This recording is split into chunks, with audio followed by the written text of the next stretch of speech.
And Craig, this What's is up? it. The draft. We've been waiting for it. We're picking 5. We traded Jeremy Grant. How you feeling right now? Anxious, nervous. Mhm. I think even more excited because of the Jeremy Grant trade just to see what Weaver's going to do.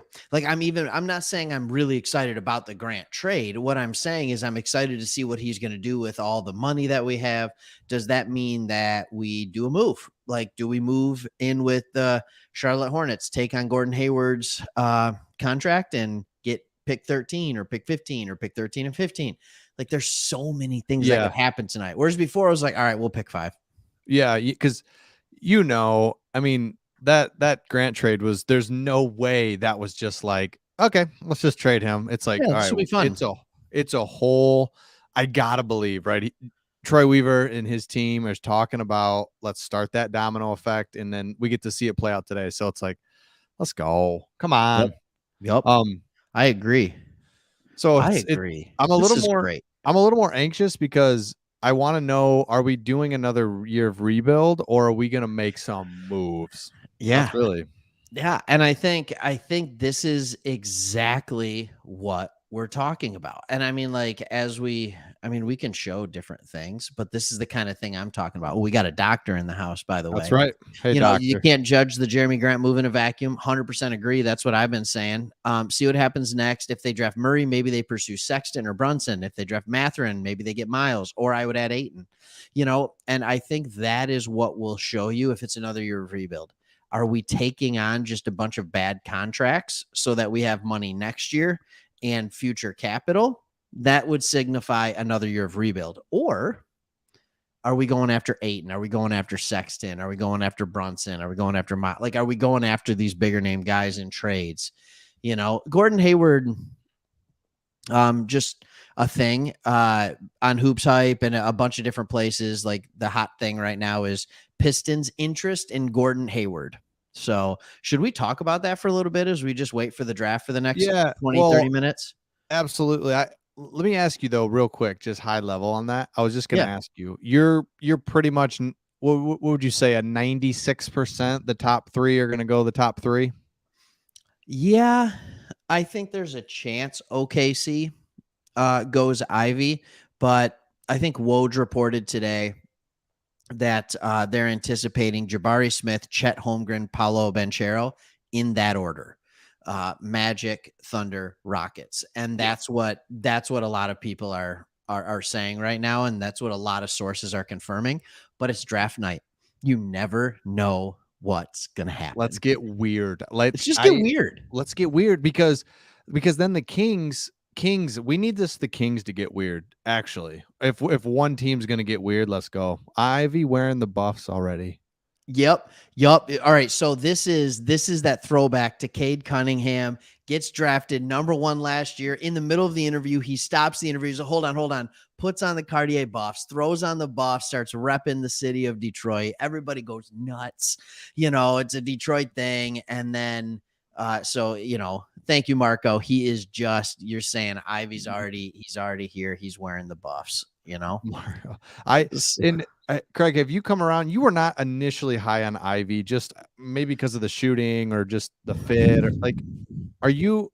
Yeah, I didn't say you didn't love it, but where are you at now with Ivy? If we were to get him, Yeah, I don't know. I don't remember a time I wasn't high on Ivy. I think there was a time where I was just kind of obsessed with Matherin. uh-huh. Um, I That's maybe think, more it. Yeah, yeah. yeah, Not it and I was more think, like, well, of yeah, course Ivy, but I got some other names for you. I got, Is maybe what it yeah, was. exactly. Like, yes, Ivy's there. I don't know. I guess my other thing was I didn't really expect him to be here. I didn't expect him to be here. So available for us to pick. So what I love about Ivy is just the burst. And when you start hearing comparisons, when you hear, oh, he has flashes with the athletic ability, first step that is like a Derrick Rose or a John Morant or even De'Aaron Fox, John Wall, it's just like, okay, I'll Okay. take that. Like, Okay. I will absolutely take that. So when you talk about why I came around on Ivy, I was always kind of there. But then here's one thing: as I dove into the film, one thing I noticed him doing more than I ever thought he would was coming around screens and spot up shooting threes at a pretty good clip. Yeah. And that got me really excited for his potential next to Cade, because if he can do that at a rate that's even close to what Benedict Mathurin could do, like you also like, I would foresee it like Cade and Ivy start the game together. Ivy goes out at 6 minutes. Cade finishes the first quarter, and then Ivy runs the first 6 minutes of the second quarter, 6 to 8 minutes. You know what I mean? Like he comes back in and then he plays that whole quarter. You know, I mean, and it's just like, so you always have one of those just offensive powerhouses on the floor. That's what I think I like about Ivy, because he pairs well next to Cade, and he pairs well without him, if that makes sense. Like when Cade's not on the floor. Absolutely. And the cool thing about Ivy for me is, yeah, you talk about his burst, his explosiveness, and then you look at his size. It's like 6'4", 200. I mean, he's kind of in that. I'm not comparing him to LeBron, but my point would be like that combination of explosiveness and you just got some meat to you is like so cool, because Derrick Rose, I mean, he couldn't hold up. You know, he was just flying around. He couldn't hold up as much. But man, this guy just doesn't seem, he's so solid. I love his size. I love his ability to do so many things. And it's like, you just feel like he's got a high ceiling. You know, we talk about floor and ceiling a lot, but really, truly, he doesn't even know what he can do, because I mean, we talked about the Purdue offense. I think it's more spread out than we gave it credit. Like, I think it's an easy thing to say, like there's 2 big guys inside, but I still don't think he's even, you know, I'd love to see him in an NBA offense in a Pistons uniform. That'd be so cool. Yeah, I would love to see him just making Pistons fan be like, did you see that? Like, I mean, when was the last time we had a did you see that player in Detroit? I think Cade is in his own kind of special way, not with his just elite athleticism, but he would be one of those guys that you're just like, are you kidding me? There's only a handful of guys in the league that can make the play he just made. And I think he does have the ability to do that. The question is, where does the other stuff come around? Is the defense come around? Does the shooting come around? Which, by the way, why are we saying he can't shoot? Well, I mean, if you was 29% as a freshman and then 36%, here's the things that I don't understand. Can I just go off on a tangent for a second? Give it to me. I'll look something up while you do it. Jaden Ivey can't shoot. Okay, well, he shot 36% from distance, right? And people are like, oh, Johnny Davis from Wisconsin, he'll be great. It's just the team was always keyed in on him. So the fact that he only shot 30% from 3 is just because the team had every player on him. They both play in the Big Ten. They both are the only offensive player on their team. And one was shooting at the high, mid to high 30s clip. The other one barely reached 30%. So like, what are we doing here? Saying this is just sometimes when I listen to people talk, like when I did the who we shouldn't draft at 5, and I put in there, I said, Jeremy Sohan. Then I said, who else did I go with? AJ Griffin and Johnny Davis. And people went nuts when I said no Johnny Davis. Like, he's the next Jimmy Butler. I'm like, great. Jimmy Butler was selected at like 28. But like, it's like, I don't know. I just don't know that you can just project that, oh yeah, the shooting will come around. I think it's the hardest thing to come around. And I guess I've been surprised at how split people have been on Ivy. I would assumed people would all just be like, let's go Ivy. But some people don't want him at all, which is kind of surprising. But then, oh yeah, I don't know if that's real. I mean, like, I trust you. I mean, you're a doctor. The doctor. So like the doctor is in, but like, I don't know. So does that mean for the first 18 games, he shot 54%, or I'm sorry, 44%? I mean, it just, yeah. Here's your boy. Well, you got DJ. What's up, DJ? And then there he is, the athlete. First of all, he wears number 0. I'll sign him up. That's a solid frame right there. 6'6", 210. Now that's right. Yeah. Talk about explosive with a frame. 6'6". Wears number 0. So awesome.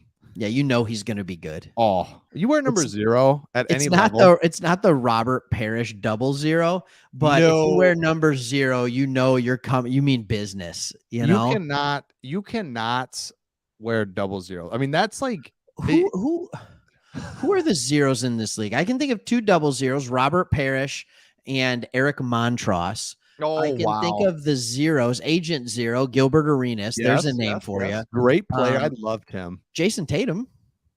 Yeah. Like, right? We got oh man, NBA players. Oh, Larry, lot of no namers. I'm not gonna lie to you. Miles Bridges, he's a 0. Didn't oh, realize you're that. looking it up? I'm looking it up. I'm cheating here. Let me give you a little. I can't DJ share it. remembers the NFL draft and he's asking if we got Hungry Howies again. Good for you, man. Who's Like asking that? DJ. DJ, welcome back. Oh, Like, Jesse, who will come in with some comments, and we oh, we appreciate. he's gonna come in. He's gonna come in hot and in a good way. He's Oh, gonna predict it. Here's the question I have for you. When you say, what don't you like about Ivy? You just don't think he can shoot, is what you're saying, probably. me? It is a set shot. I'm interested to see, but I think he can get away with not being able to shoot for a couple years as he learns that. But anyways, here's the question I have for the people out there. Is this like a Shaq situation where I'm just really big and I make this can look small? You are 6'6", 250. Mm-hmm. Nope, 5'8", 5'9". No, you're right. I'm 5'8". Oh, okay. So I was gonna ask you, Craig, in the league today, in this present moment, because you're right. You know, we're drafting top 5. We're looking for that number 1 guy, or number. In our case, we're looking for another stud. Yeah. It's hard to find. There's like one a draft, because in the league there's probably what, 10 number 1 guys. Like there's not. Yeah, good point. You know what I mean? Mhm. Like I don't know, and I don't know. It's not easy. And the Jimmy Butler thing you just said, that's so rare. Like getting him at where you get him. Like this is not easy. I think that's why Troy Weaver is, like he said it before. It's trades. It's like we're gonna obviously do our best to draft somebody here at 5, but Yeah. man, he's got flexibility and options now like he's never had. He's just so happy. I think he's so happy right now. And I And think so what he's even more happy about, that Jeremy Grant trade proved, absolutely proved that Tom Gores is like, it's your show. yeah, Because how else would he be like, hey, don't worry about it. I'm going to give you, you want a bunch of extra money. I trust you to spend it. And don't worry about that draft pick's not till 2025. That is not a guy that reeks of desperation. We need to win now. right. It's a guy who's just like, I want cap space. I want to get it. And you have an owner that's just like, yeah, sure, go get it. That's amazing. That is huge. Um, You're so right there. I love that as well. So yeah, we've yeah. talked about that where, man, you have to. It's very difficult. It sounds easy on the surface. You have, as an owner, you have to find the right person. Brad Holmes for the Lions. You have to find that right person, then give them the room and the space to do it. You know, it's hard to do, and it's like let's win, or even the win now. Hey, it's like let's do it the right way, and we've got 2 franchises doing it the right way. I hope. Yeah. But this is the night, and this is the type of thing you got to hit on. Like Well, you you can got to talk hit. about it all day, but boy, we got to go right tonight. Well, let's talk about it like this. Like we all know Cade's a dude, and I don't think any of us really worry that Cade's going to be that number 1 option. I think we all think he can be the first or second best player on a championship caliber team. I think we all are pretty confident after year 1 that he'll get there. But the importance of having a second one. So for example, let's look at it like this. This year, NBA playoffs, did anybody actually think, like really believe that the Miami Heat were going to win it all? Right. Exactly. I mean, like Jimmy Butler's good, and Bam Adebayo, Jimmy Butler's great. Bam Adebayo's really good, right? Kyle Lowry's past his prime. Like, did anybody think that team was going to just do it? Right. No. And like, Nope. I think that's why when it all started, even with how rough it was, everybody thought Nets, Celtics, Sixers, or even what team am I missing there that I think a lot of people would have picked out of the East too. But anyways, and then in the West, you're like Suns. Problem is they didn't think Chris Paul would absolutely disappear in the second round, because they had Paul, Booker, and Ayton. You have the Warriors because they have 4 guys on that team that have been all-stars. Yep. 4 guys. Wiggins this year, Klay Thompson, obviously Steph. Dude is the GOAT shooter. Most skilled basketball player of all time. I said it. And then, just like, I didn't say he was the best of all time. I said most skilled. Anyways, I got one for you, Craig, here. Hit me. So we're looking at this. We're like, oh boy, we just traded our, Jeremy Grant for nothing. I don't know. What are we doing? Let me just take you back in time. Bring it back. Let me just show Slow you it this down. roster and just tell me, would you rather be here where we are currently sitting, right here, or would you I love when rather you have do this this stuff, man. squad, this mix of legacy? Just this is from What year 2000. is this? This is 2010, where we're transitioning from our Ben Wallace, Richard Hamilton, So Rip's still on the team, but we're but trying to about to be transition. gone. Look at this. Will the Thrill Bynum? Mm. Austin Day, no way that guy was 220. And if that guy's 220, it just shows even more why you don't draft Chet at 195 pounds. Austin Day. Ben Gordon. Ben Gordon. Here we go. Rip's Set the great. tone.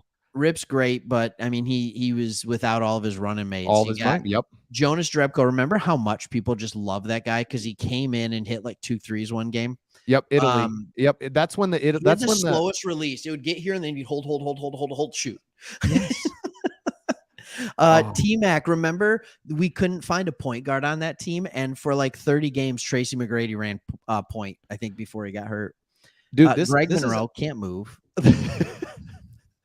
This is actually, so we were still like full on Pistons mode because you look at the names on this, it's like we're okay, but obviously it didn't work. This is actually not as bad as some of, but dude, this is the classic. We're not going anywhere on this team. 2010. Our main guys are the problem with this when you put it in the context of history.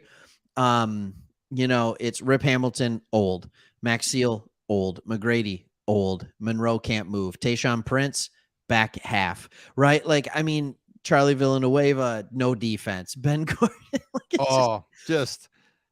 I mean, think about it. T-Mac in year 14, Rip in year 12. Yeah, yeah, exactly. That's like the AI. Oh, we got AI. He's tired. Oh my god. He was sleepy. So yeah, it's a completely different feel because in that one, you're like, okay, this team will not get any, like in 2010 or 11, whatever that was, this team will not get any better, but we know there's absolutely no chance of them winning it. Oh, not a chance. Isn't that frustrating? And what's the chances of them exactly getting better? It's like, I don't know. We're pretty locked up with old Tracy McGrady at year 13. And don't get me wrong, T-Mac was phenomenal. Dude was nice. I loved him. Like that guy could play. I mean, I loved him. I always love hearing like the Kobe Bryant interview where they're like couldn't figure him out. Like he gave me so much trouble. Even if I knew what he was doing, I couldn't stop him. Like because he just had all the skills. T-Mac. Not in year 14, but no, loved T-Mac and his ability to just get a shot whenever he wanted, fade away. Love it. What was this for? The nope. I'm just wondering. DJ, nope.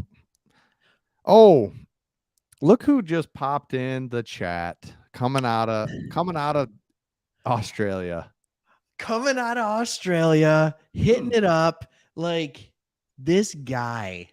That's not him, by the way. That's not his picture. No, nothing. I know nothing. We know you're under the age of 20. What he meant to say was one pride. Go Lions. Go Lions. But it's nice to see people from the other side coming over, watching some basketball. One more, Craig, just because I get a kick out of this. Let's do one more. When we were just the franchise was at a low point and we had no future, no current, and no future. Here is 2015. Oh, no. Name somebody that's going to get us anywhere on this team.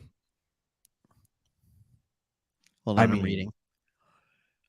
I remember when we traded and who did we trade for? Whoop. Oh, geez. Oh, boy. What'd I do? And they came in. I think we got Tayshaun Prince back or something like that. And they said, I'm not coming in here trying to take over the team. I know that this is Caron Butler's team. And I'm like, Caron Butler's team? The guy who drinks 4 Mountain Dews before every game? That Caron Butler? Like what is going on? Anthony Tolliver was like the guy everybody loved that year. Didn't he look like he was 52? Tolliver? Yeah. Yeah, bald and Bald. just absolutely, Look but at just kept Tayshaun. playing. Tayshaun's 34, so thanks, Tay. You're gone. Andre Drummond, like, let's go. He Greg Monroe, Andre Drummond. Let's get a bunch of big guys and really clog up the middle and just You know what I remember most about that year? We would Josh come Smith. out in the first quarter, even first half, and we'd have like 10, 15-point leads consistently. And Drummond and Monroe are actually passing pretty well to each other, filling the paint. Then we'd come out in the second half and we couldn't score 30 points in the second half because teams would just clog the paint and we couldn't shoot. Like, Oh, and that was it. dude, Like, this is the epitome of when we thought we're gonna turn, like, for me, when I was like Josh Smith, Andre Drummond, and Greg Monroe, those three big can't shoot in there in each other's way, bumping into each other like yes. And guys. Josh Smith just comes out and shoots 24% from three. And And people say shooting's not important. I don't know if there's a skill more important than shooting nope, in the NBA. I'm just saying. you need to shoot. Oh, C note's in. We've been watching you C note on the channel. Oh yeah.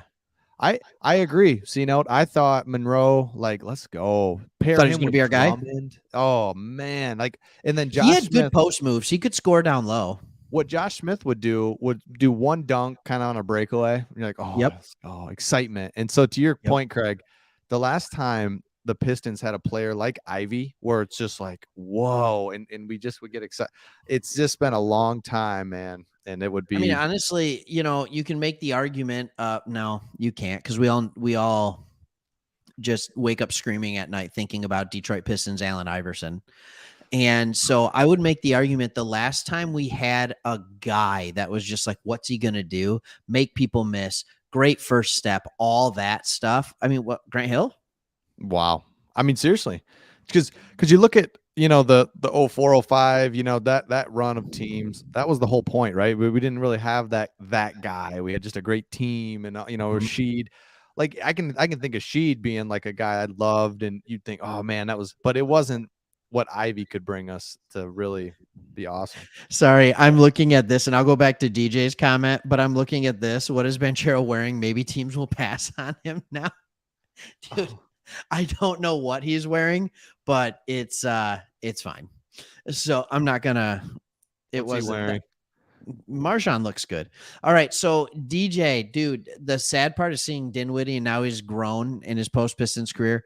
Spencer Dinwiddie, Chris Middleton, even Bruce Brown now with the Nets. I mean, like, there's a lot of guys that were second round picks that ended up being very good players. I think some of it is who they are with. Like, of course, Chris Middleton's going to be better playing next to Giannis than he was playing next to Tobias Harris, or whatever that might be. I think same for Dinwiddie and where he's at. But yeah, I like all what they're these, doing. there's a lot of guys that it's just like, oh, the one that got away. I like what they're doing here. Bring them out a little bit, and Craig Yeah, and let I us see who they are. Yeah, exactly. See who they are. Let them see who we're doing. There's Johnny Davis. Everybody loves him. But here's the thing, Craig, that you and I talked about. We're not fashion pros by any means, but No. I like it. Give me No. something. I don't Yeah. know. I haven't seen them all here. I'm kind of watching, but give me a little something. Come on, it's your night. Give me some purple suit with bulbs. I didn't see that, so maybe I'll shut up. But No, it was bench. great. Okay. Jalen Duren's looking good. That's all right. Jalen Duren, man, he's It's hard as a basketball player not to look super thin in a suit. That's right. So what are you Because you're gonna do? just so tall. And if you don't, then you look like what I'm about to pull up, man. Glenn Davis. The 2003 draft class, that was just baggy suit. Baggy suit. Let me pull that up for the peeps. Oh man. You're going so baggy. It's right. I'm glad it's back there, man. The Detroit banner. We missed it. Oh, the Detroit banner. It's a little blurry, but no, it's not. Oh, okay. Oh, that picture. Got it. Oh, look yeah. at D Wade. Who would have thought? Who would have thought 15 years later he'd be wearing pants that don't go all the way down to his ankles after wearing those baggy things? Exactly. That don't even That Corey Maggette looking like he's coming straight out of the mob. Like, oh, okay, LeBron. LeBron's looking fresh even with the baggy clothes. Yeah, That was LeBron, I solid. give it to you. He went white. That was bold. I appreciate that. And Yeah, I think sure. I did that in high school for like senior year, like the Oh. white, just embarrassing myself. Are you showing everybody Darko right now and trying to get us very upset before the draft? Look at him. He's like, draft me. Draft me. Who It is makes who sense. is oh, there's a lot of wow, there's a lot going on there, man. Well, you got Bosch, you got Carmelo, you got D Wade, you got LeBron. Like, I mean, that is the upper talent on that draft class. And then Kirk Heinrich. But Kirk, yeah, thanks, man. thanks for being here.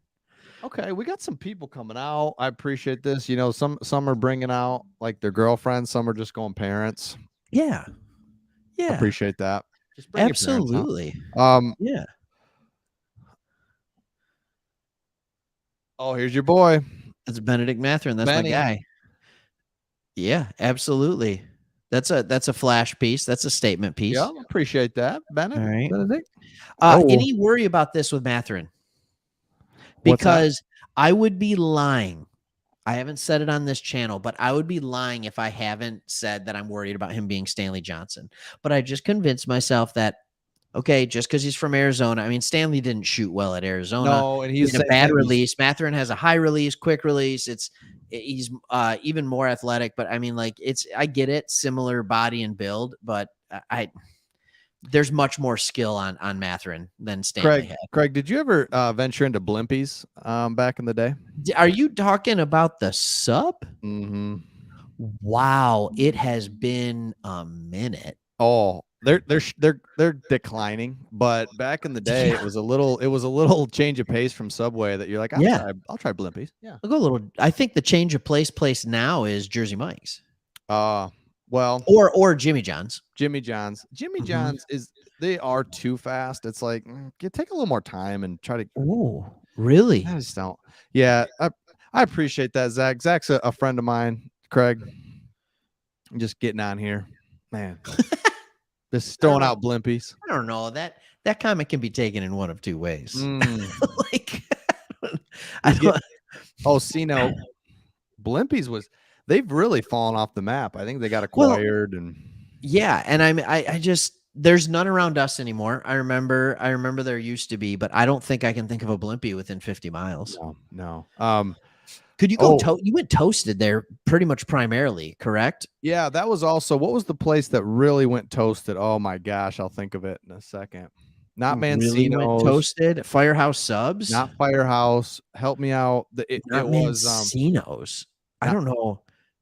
Just Subs, or is it like Pizza and Grinders? It was a sub place that you would toast it up. They you're telling me to help you out. I mean, I've gone Jersey Quiznos. Thank you so much, everyone. Quiznos, yes. Thank you. There it is. They knew what they were doing, and I appreciated Quiznos. Do they still exist? This is what happens when the draft doesn't start. This is the conversation. This is where it goes. It just gets weird. Quiznos. Everybody's just quit.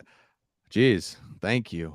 Yeah. Okay. So apparently we're the idiots. Quiznos. And we're the only ones who can't think of this. Oh my gosh. Ridiculous. Absolutely ridiculous. Whoa, we got a Muskegon. We got a Muskegon guy. Bellasino's is nice. Some solid grinders. Is that a Noah?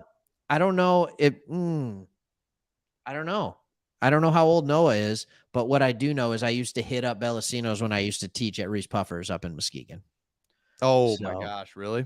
Yeah, absolutely. Tubbies. Never heard of Tubbies. Heard of Tubbies. Okay. Absolutely. I appreciate I said I like make a good sandwich. Man, I think Subway really lost it though. I mean, they just that used to be a place to be like really good and nice, but I don't know. I still go. Yeah, I would still go, but I would look. But only when I get their coupons. Yeah. So I just thank you very much, Doctor. Look, get us back on track. Get us off the subs. What is the perfect night, Chris? For you, what would you say the perfect night looks like? Ivy. I would just Really, I him know. falling to us. Kings doing Kings, taking Murray. Kings do something weird. I don't know what the Kings do, but we get Ivy. I don't know about Keegan Murray, and I just don't know about. I don't know. I'm a sucker for the explosiveness, and I would just love to get some entertainment value out of that. And Yeah. I don't know if it's best for the team. I think Murray might be better overall for us, but Okay. I'd like to see Ivy. Who would you like to see perfect world outside of the Well, top 3 at number 5? yeah, I think, and when I hear you saying that, like, I get what you're saying with the explosion. So would you be Ivy, Mathurin, Murray in that order? Is that kind of where you Yeah, fall? and I like Mathurin more and more. You were on him right away, but I mean Mhm. Mathurin, his size, explosiveness, and I think a lot of people are You can stuck on the jump too. shooting. Like we need we need a great shooter and needs to be explosive and play defense and be a number 2 and be a it's like It's the well, 5th pick. yeah, You're gonna have to develop some of those. Like, exactly. how many players have come out of the draft in the last 20 years that have all those? Exactly. And I that's honestly why can't think of one. we've been getting stuck on the shooting and I get it, but man, give me somebody that can create and get something going. Yeah, and I think, honestly, perfect night, I'd be fine with all 3 of them. Mhm. I don't have a problem with any of them, and I know that sounds crazy. I think Ivy would be the best fit. I think now that Grant is, gone, I think it makes sense for Sadiq Bey to play at the 4, and depending on what we do with our cap situation, if we take Bagley back, he's your Yep. 4 off the bench. Um, and so not that I'm saying bring Bagley back. That I'm not necessarily on that train. I think you can spend that money more wisely. But I don't know what it looks like. I'm trying to decide the whole Gordon Hayward trade that is being rumored. So, how would you feel about giving them somebody, right? Maybe it's Olenek, maybe it's a younger guy, maybe it's even I don't know. But you got to give him a little something in return, but you get Hayward, and in thanks to picking up his contract, you get pick 13. Right. But it's 30 million this year and 30 million next year. There's still room for you to get DeAndre Ayton, especially if you send Olenek back because you're sending his $13 million salary back. So, how do you feel about that trade if that's something that's being rumored for the Pistons? I don't know because I just don't know outside of the top 10 if you wanna screw around. But at the same time, man, I also love it though. I love the opportunity of getting a couple top 15 picks. So I would love that. I just love the excitement, young. That then you're pairing Cade, a two top 15 picks, and Mhm. our which would now be our 3rd year guys. So you just got this young group, man, that could gotta believe Yeah. that they could develop something. But at the You got to same believe time, it's they like, could I don't know. develop something. The question is, will one of them become the second star? Right. Right. And I think my perfect night, you know, it- it's not going to happen trade night, the sign and trade with Aiton. So I don't think you can talk about that.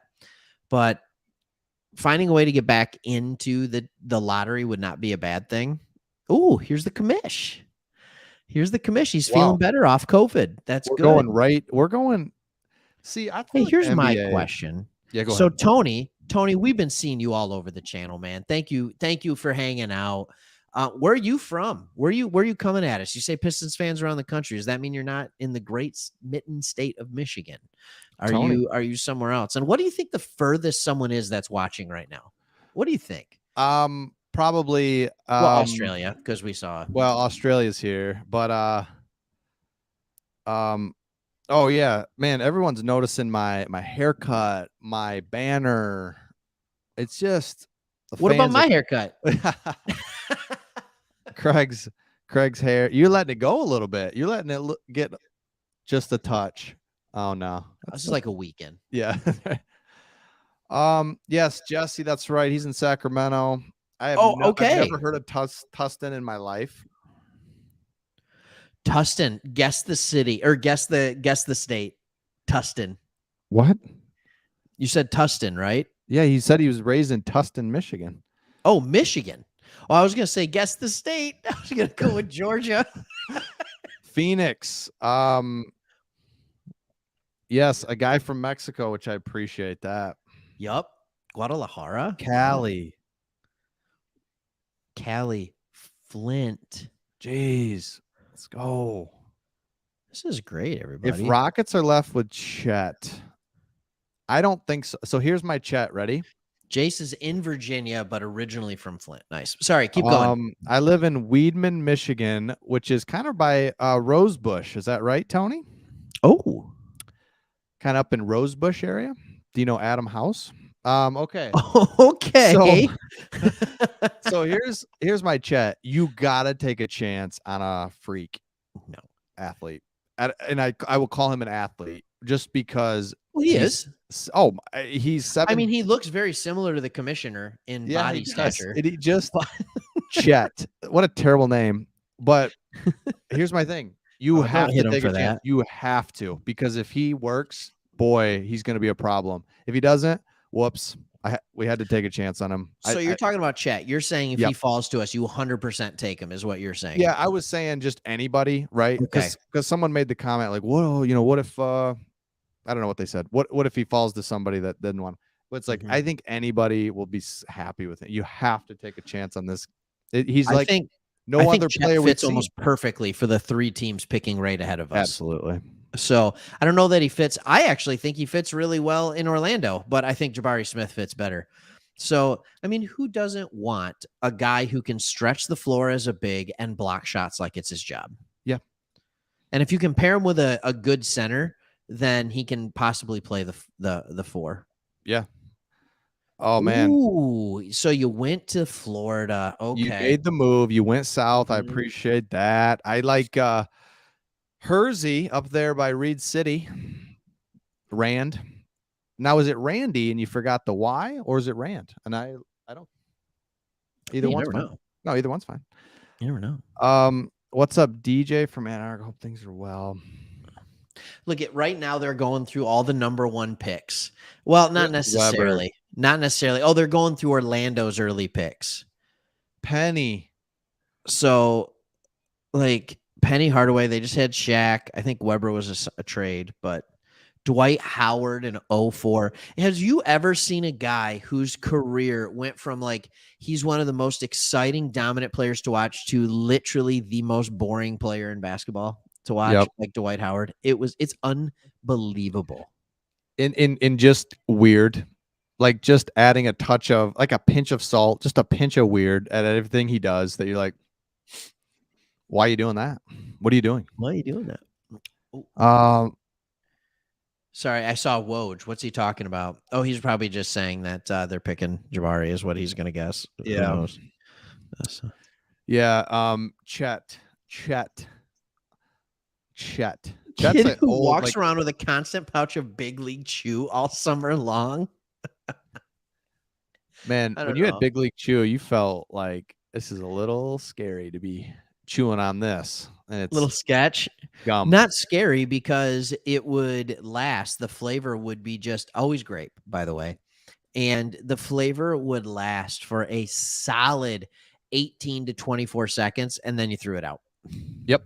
And it was so good for that 30 seconds. You're like, I'm never spitting this out. I'll probably never spit it out. And then, yep, it's gone. Oh my goodness. What's going on? We're looking at Chet number 1. Did you think they picked him? I think they're just going through it. Now the pick is in. All right. So if I turn this up, can you hear it? No. That's okay. I don't need to hear it. I'm glad you can't hear it, actually. It's the new mic. It's the new mic, baby. This is it's got to be Jabari Smith. I think it's got to be Jabari Smith. And I know before we knew what our pick was going to be, this was my guy, my number 1 guy. And now I haven't been watching as much of him. So when I go watch film on him, it's like, he's kind of slow. I wouldn't be surprised though I'm telling you, Chet is just a different thing you've ever seen out there on the court. So A unicorn is what you're thinking. a unicorn. Yes, thank you.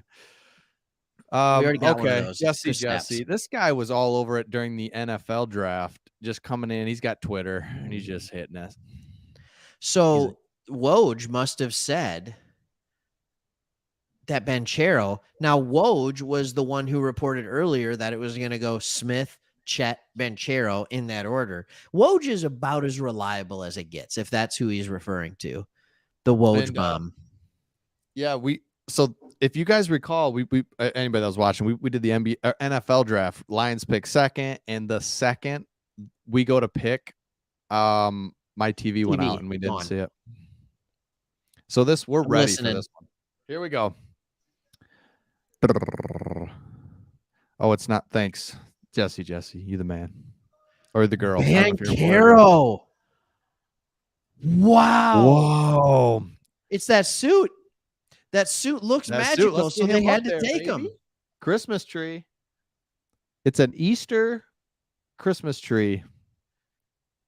It's an Easter Christmas tree. Hey, so Craig, this is what you talked about, right? So crazy things happen. The doc is in. He says it, and you said it. Let's start getting. Might get weird. Get something. I don't like him. I mean, I'd take him in the top 3, but not number 1. I would take Jabari or Chet. I think the reason you take him number 1 is because he has the potential to be an absolute offensive dominant player.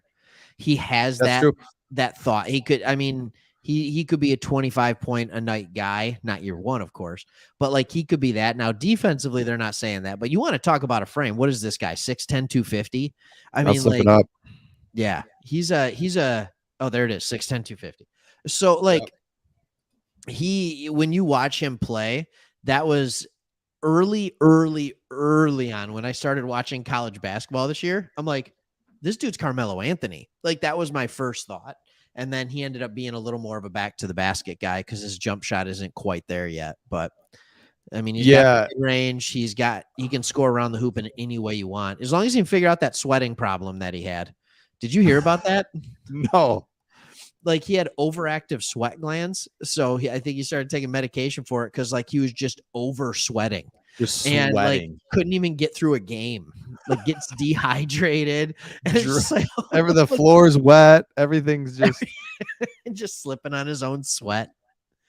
Oh my gosh. Michael Beasley? No, he's better than Beasley. What if Ivy goes here in the next couple picks?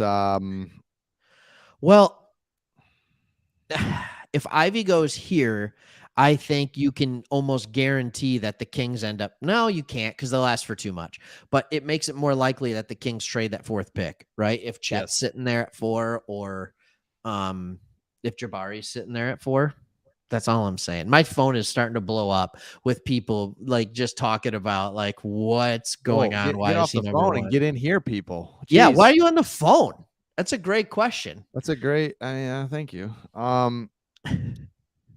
So let's just kind of hit this real quick. Hit the refresh button. Get our bearings if we've ever gotten them before.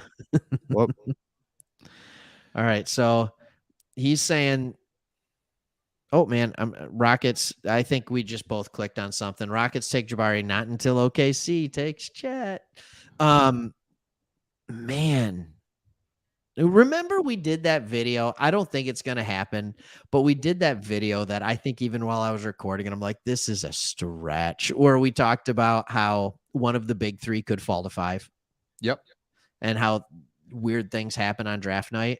And now this is still one of the big 3. But this is still once one of the big 3 doesn't go in the top 3, then we're getting crazy. But we're still, man, we're in that 5th spot, not the 4th. If we're in the 4th, then I don't know. But Mike Krzyzewski making an appearance anywhere.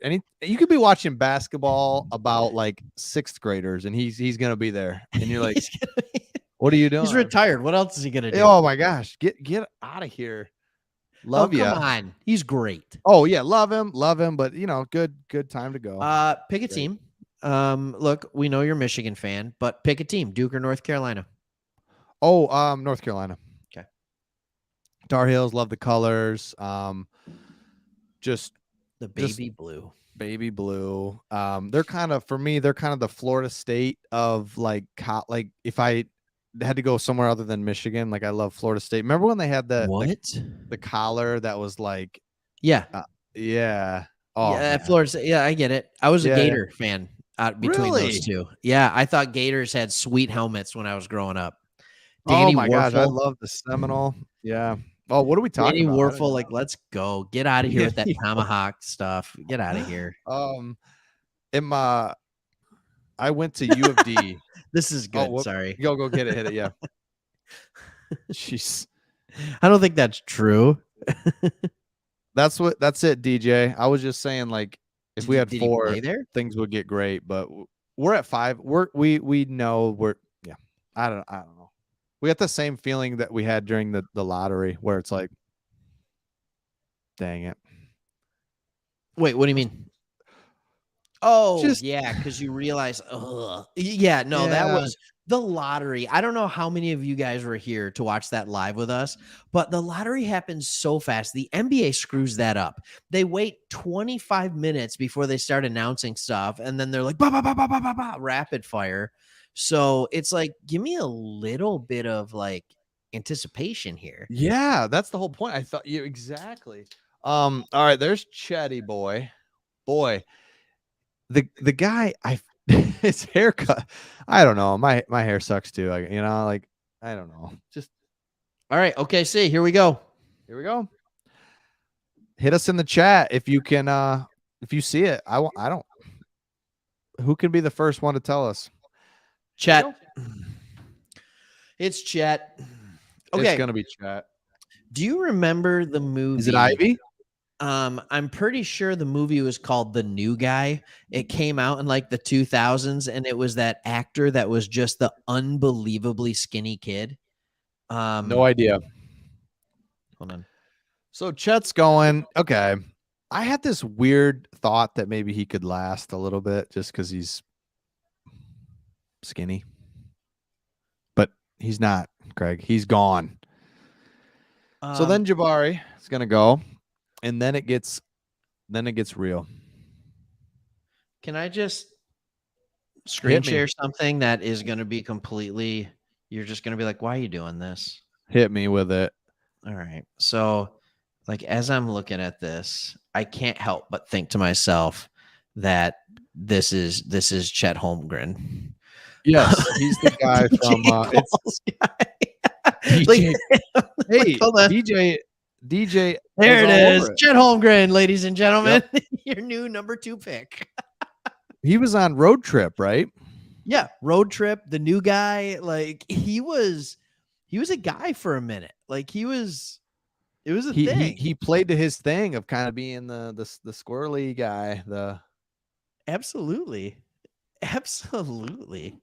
So I'm just sorry. It's funny. I mean, now here's the deal. When you watch Chet and you watch film breakdowns and things like that, dude's got skill, undeniable skill.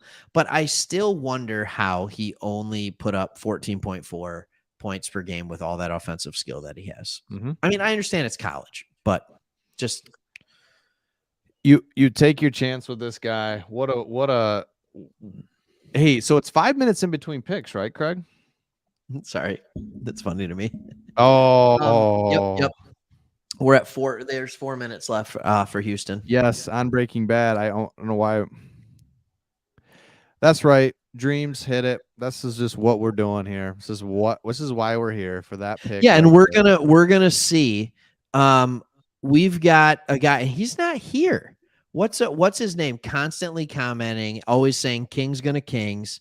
And oh man, I'll think of his name in the middle. It's like Johnson or something like that. But like he's always comment. What?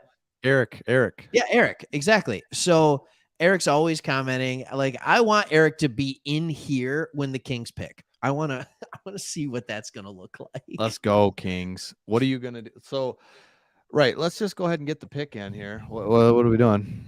You know what else I don't like about the way the NBA does the draft? Just nitpicking here. Now, I love the NBA draft. I really do.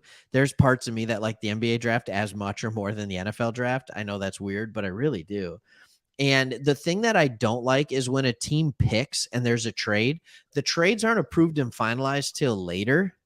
So, like, if the Rockets traded away this pick, they'd still pick as the Rockets, and then we just have to catch, and it would be up there as the I agree. Rockets. Just put the new team on the board. Put the new team on the board. Exactly. That's the whole point. That's what makes it cool. Like, oh, new team sledding up. What are we gonna do? Yeah. Like, these Oh are the my things. gosh. These are the things. There are things in sports, and people on here. Look, basketball, football, they're my sports, but I also like tennis. It's little things like this that the U.S. Open in tennis, the Grand Slam in America, right? And every year they put their tennis final on the opening day for the NFL that Sunday. Yeah, good. It's like, good do you idea. just want people not to watch? I'm not even going to watch it. I'm watching the Lions. Like, I'm not watching this. Here we go. The sixth grader, way less. Absolutely. Yeah. By the way, sixth graders can do more push-ups or pull-ups than most adults anyway, I think. Yeah. They're in that freaky range where they've got some strength and they're still small. Yes. It's scary, that lanky Chet's strength. Arms. Imagine him just that's heavy. Oh, Jesse was there saying that he's loved the Kings ever since White Chocolate and Weber. Like, didn't we all desperately want those Kings to win win a ring? Those poor guys. Maybe best team never to even make the finals. They couldn't get. There was just a wall of the Lakers. Bibby, Weber, Peja Stojakovic, White Chocolate. Like, I mean, that team was fun. Oh man, I loved Weber and the Kings days. Wait till he has to switch over to Embiid and backs him down and turn around and dunk over his scrawny little butt. Look, here's the deal. Embiid does that to a lot of guys. Also, one of the reasons, and people won't love this, but I'm going to talk about it. I want to talk about it right now. Another reason I want DeAndre Ayton. Like, there's no matchup that is just going to dominate him at this point. And people are like, nope, not worth the max. Well, Jeremy Grant wanted an extension for $112 million over 4 years, $28 million a year. And I'm just here to say that Ayton's max starts off at $30 million. Would you rather have Ayton for 30 or Grant for 28? Mm-hmm. That's all I'm saying. Yep. I mean, and it's 5 years and it ends at 40 million, but still it goes up about 2.5 every year. Pick is in. Did they go Ivy? Does somebody go Sharp? We haven't talked about him in a while. That was right at the lottery. Yeah, that was hot button. Like, Sharp's going for the mystery box is what everybody would be calling him. The mystery box that is Shaden Sharp. Nobody's taking him till 9. Do you think so? Slow. Oh, the ever so popular Sunkissed has been spotted, Craig. This orange and tasty. Okay, here we go. Jabari's like, man, I was nervous for a second. Oh, man. Wow. Yeah, I see what you're saying. He gave that little oh, man. What is that, a front court with his Sengun over there? Anyways, the Sunkissed. Here's the thing. Sunkissed is what we have in the house right now. Orange Crush all day. And here's what I'm going to tell everybody. And you go out, you buy it. You don't even ask questions. You buy it. You thank me later. Sprecher orange cola, or not cola, but orange pop. Okay. Sprecher. Don't even worry about it. Just go out, get some. It's almost like an orange cream type deal situation. It's a little more creamy, huh? Okay. A little more creamy. Yeah, it's good. A little creamier. Okay. Trust me, Craig, you can't necessarily see it from there, but I'm not a small man. I know my flavors. Know your flavors, yep. Mm-hmm. The Rockets. Yeah, this is who I would have picked one. I mean, I don't know that he fits the best in Houston. I think he would have fit really, really well in Orlando. I don't know what it is about Orlando that they just have a thing against drafting guys that can shoot threes well. I don't know why can shoot threes and would fit, and they're just like, nah, I don't want that. I mean, they have Wendell Carter Jr., who played really well for them.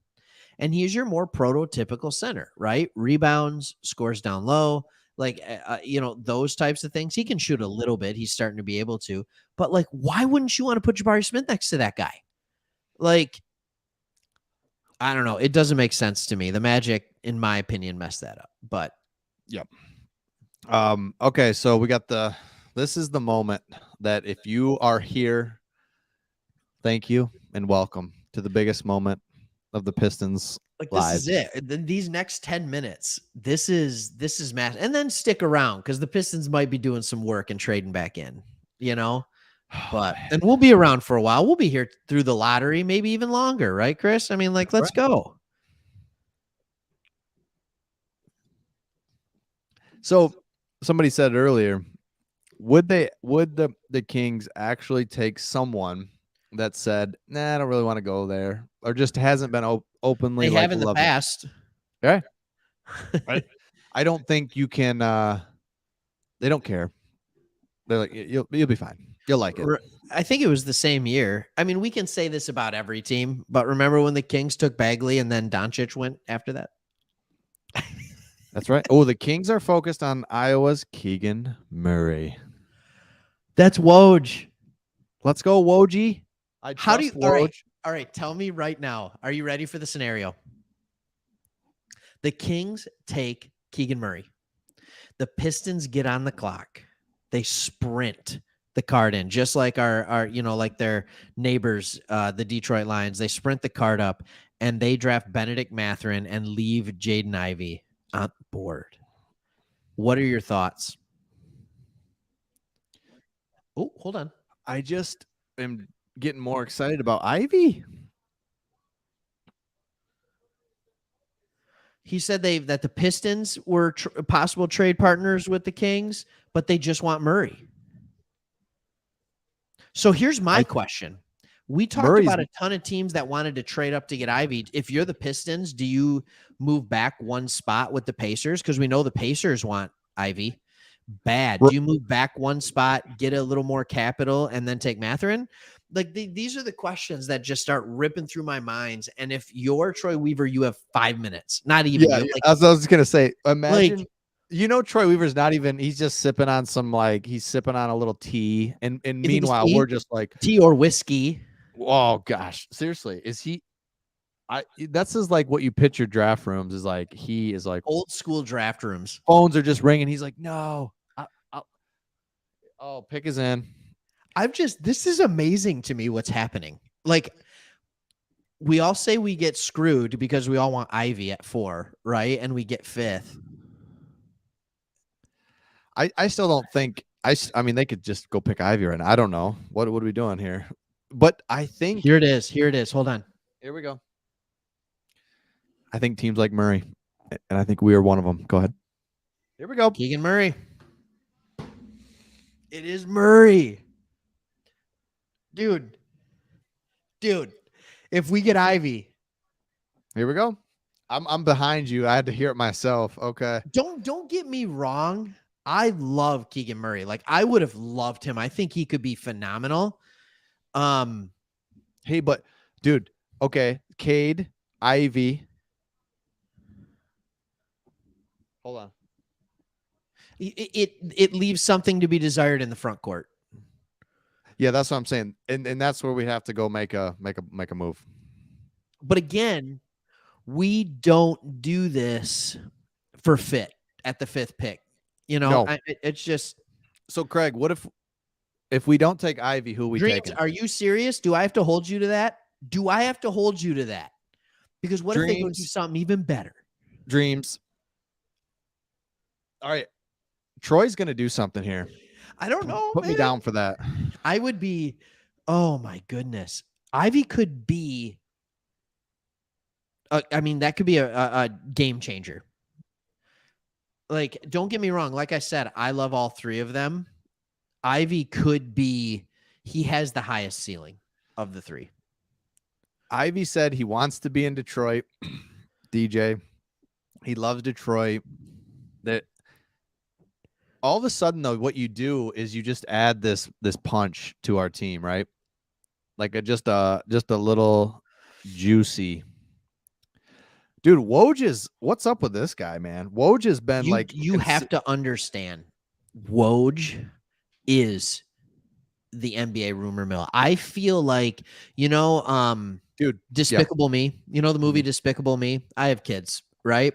I feel like Woj has just hundreds of minions working for him that are constantly tweeting and finding things. And for some reason, everybody trusts him. And you know what?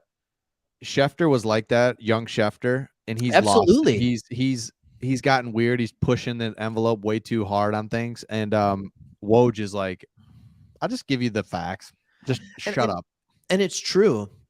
And I think the other thing is that we've got, the NBA is a smaller circle. It just is less players. Yeah, it is. There's less players. You can do. Yeah.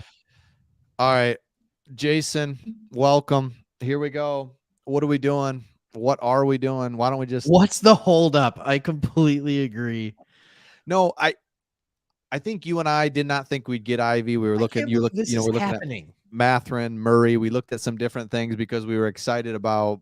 We didn't think we'd get Ivy, but right. Basically, there was a top 3, and then there was Ivy, and then we're looking at different options. We just didn't think we would get him. So I feel Jace is saying trade ? Like Doctor. here's my thing. I don't know if we've had a pick. I mean, don't get me wrong. I was excited about Hutch, but it all happened so fast. Yeah. Like it didn't. I don't know if there's been a pick where I've just been like, absolutely, like, yes, I'm excited. I can't wait to see that guy play in Detroit. And I think if they come up and announce Jaden Ivey, I'm gonna be pretty excited. That'd be cool. It would really be cool, and it gives us depth. Little kid again. It gives us depth in the front court. You said it. I mean the back court. It gives us depth in the back court in a really cool, really nice back court. And man, but I think that's where Troy would be like, okay, this is why you go in this. You go draft and then you go free agency. So right, okay, this is who we got in the draft. So free agency, we need shooters, we need wings, we need big men. Like it's not the offseason's not over after we get Ivy. Come on. No, I agree with you 90% of the time, but not with that one. Whoa, Doc. No. I know. I got a little too fanboy there. I'm going to get back to professionalism, even though I'm not, professional. What if the Pistons trade back with the Pacers? I mean, like with how long? I mean, I'm not saying it's taking a long time. It feels like forever because it's our team, but Ivy's kind of looking. Ivy knows he's pissed. Next. He's pissed. He's not. Dude. You think he's mad? I saw the end of it. Well, hey, they don't call him like in the NFL. You know what I'm saying? Or maybe they do. I agree with Jesse. They got to be working. They're seeing like all of a sudden they're in the position that the Kings have been in for the last month. Yeah, and Craig, you said it though. The pick is in. That means something. But we could pick Ivy and be trading him. We could be picking. I don't like that. Like this is our. Here we go. Oh, DJ, be right back. All right. Catch you later, man. Go to the bathroom. Left? No. BRB? Like we're playing video games? Jason, what are you going to get? Some tequila? You want to get 100% agave, and you won't be hungover, right? Right, Zach? Just syrup. Dude, Sadiq, Isaiah, both guys that are really good players, or good players. They're not going to be, they'll never be the twos. That's fine. Like Ivy could be a 2. No, that's okay. Gosh, Weaver's torn. This is killing him because he wants to do something here. I'm watching the TV. If everybody's wondering why I'm over here, I'm in awe of what's happening. And I just want to shut up and let everybody enjoy the moment.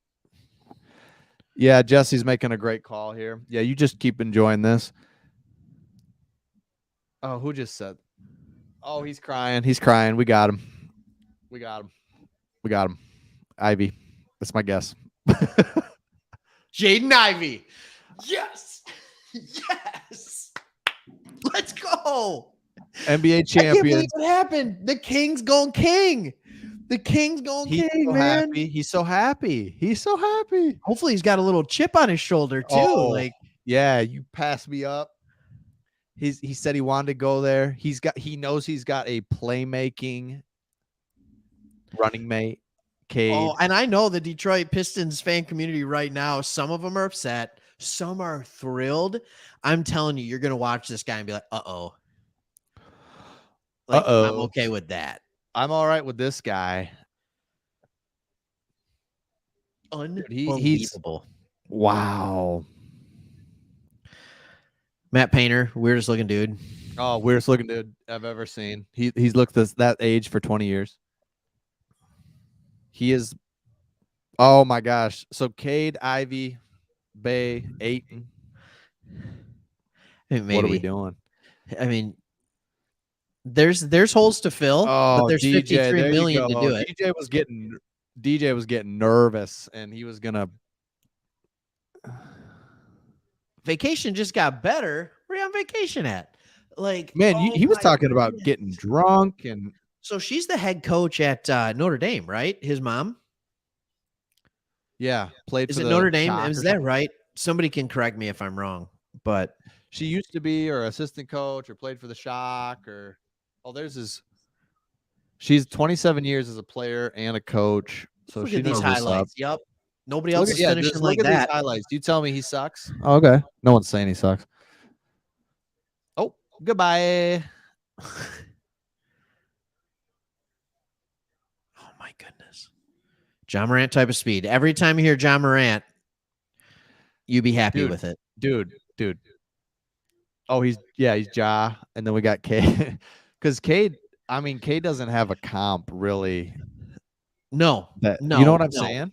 No. People like to compare him to Doncic, and I'm like, nah, that ain't it. No. Like, I get the methodical type play, but no.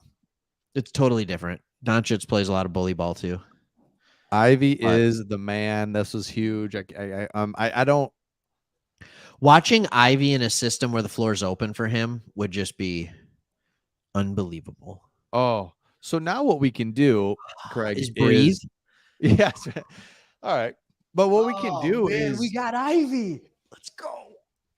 Like, this is why I think people are like, oh, Ivy can't do this, can't do that, or what. I don't know if like him. That's why we have free agency and we have cap. So we have Ivy and what, 40 million in cap space to well, goof? 43 million, but if we don't retain Bagley, Frank Jackson, and I'm forgetting who else, then it's 53.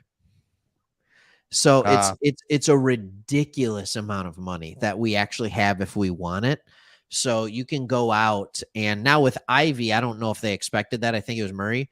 I think a lot of the thought process was, I mean, like there's a lot of stuff going on, but hey, but I just said that, you know, and I made a video about how Ivy's seems more and more real every day, and this is exactly big three go Keegan Murray, and you and I said Keegan Murray, that's not a bad pick. That is not a bad pick. So no, whatever. Thank you. No.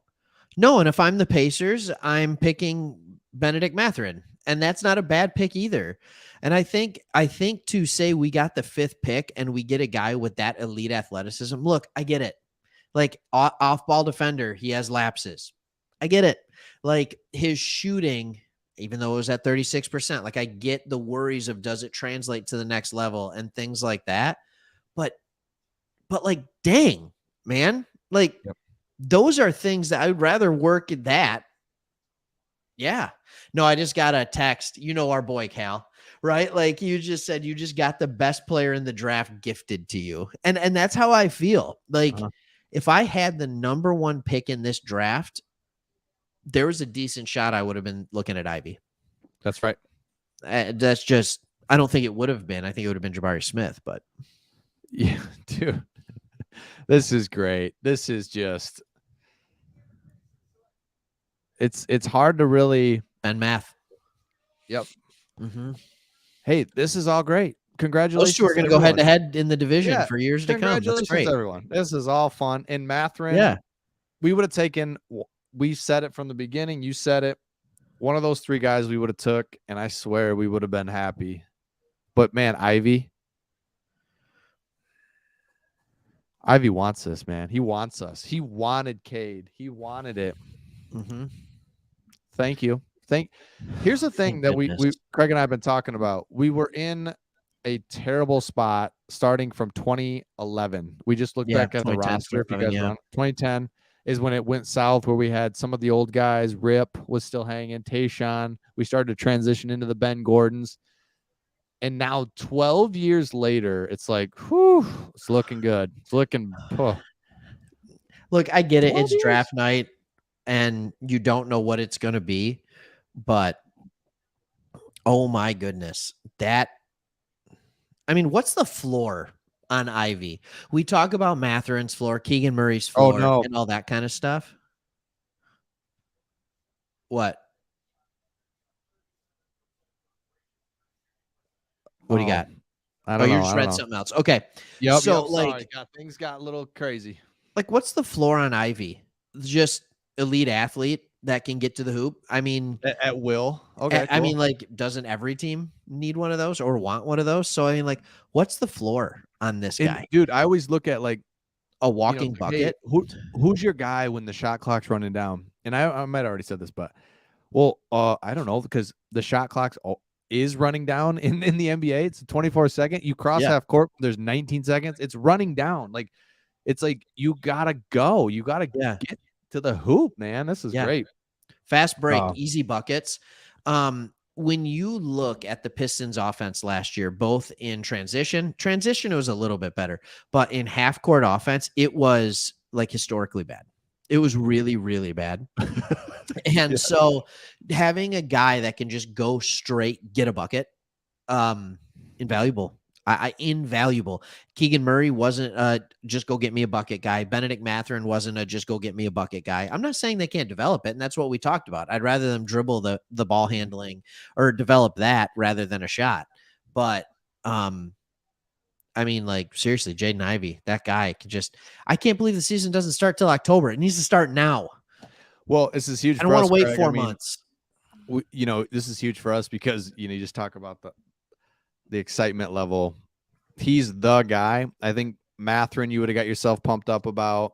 Murray, you would have said, hey, he's a guy that comes right in and gets buckets. But Ivy's the top of the list. Even, outside the big three, but even in there, you said it. If we had the number one pick and we took Ivy, I wouldn't be like, oh, I'd be like, anyway, it's just. I'd still say, oh, we got the best athlete in the draft. We got the most explosive athlete in the draft. Explosive, gets there. Mm-hmm. The floor.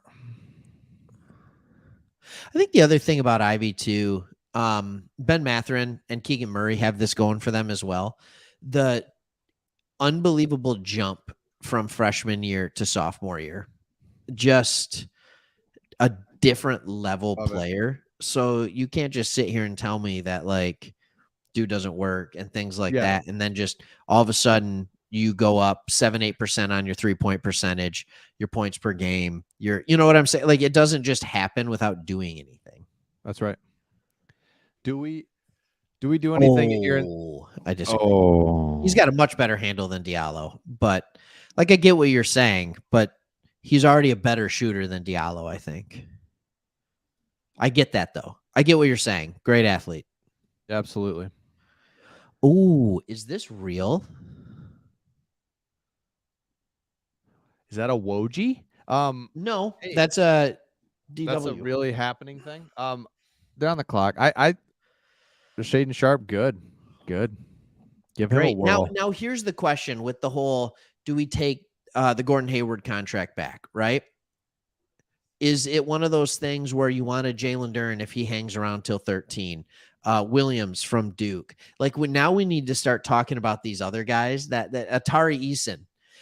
I don't know about you guys, but if he's hanging around out of LSU, that dude is a baller. He I believe could be a very good basketball player, has all the tools and defensive. He's a great defensive player. Now I'm going to have to go start looking, go to my favorite tankathon, right? Oh, we go to look at this. There's a name you didn't expect to see today. Latrell Sprewell. Yeah, coming at it. Going hard. Oh, that guy. There you go. Yeah.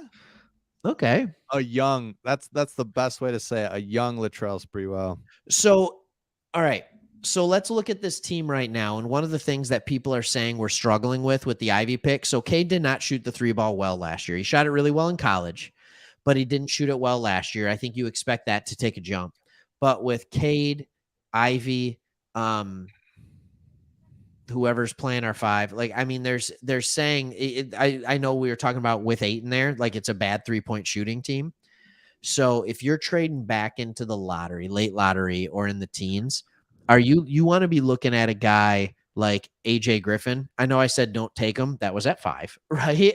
Yeah, But yeah. like AJ Griffin, dude shot almost 45% from 3 last year. Just like, and that was, he had a busted up kneecap, like a dislocated kneecap that he was trying to come back from. And that's why the athleticism didn't look like it was there. All right, here's Right. Portland's pick. Here they go. You tell me what you see. It's Sharp. Did they take Sharp? Yeah, Sharp.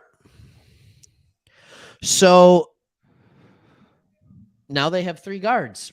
Good. This almost is like a Dame, we can't keep you here forever pick.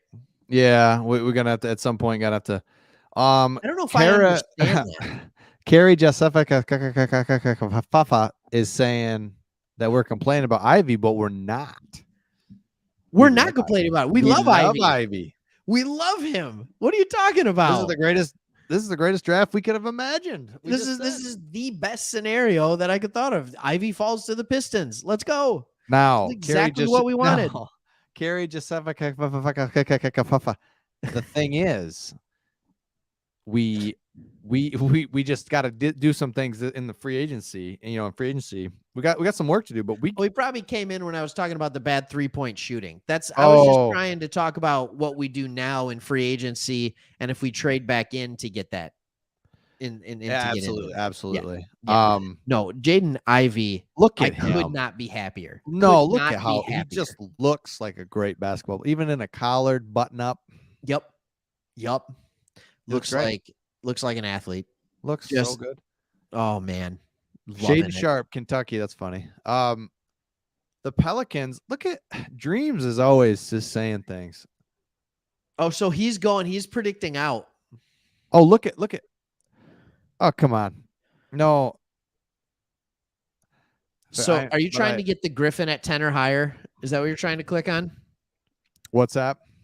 I thought you were trying to click on stuff. Oh, yeah, I was. It was coming. I'm with you on that. Anything over 10, I think it's a good pick.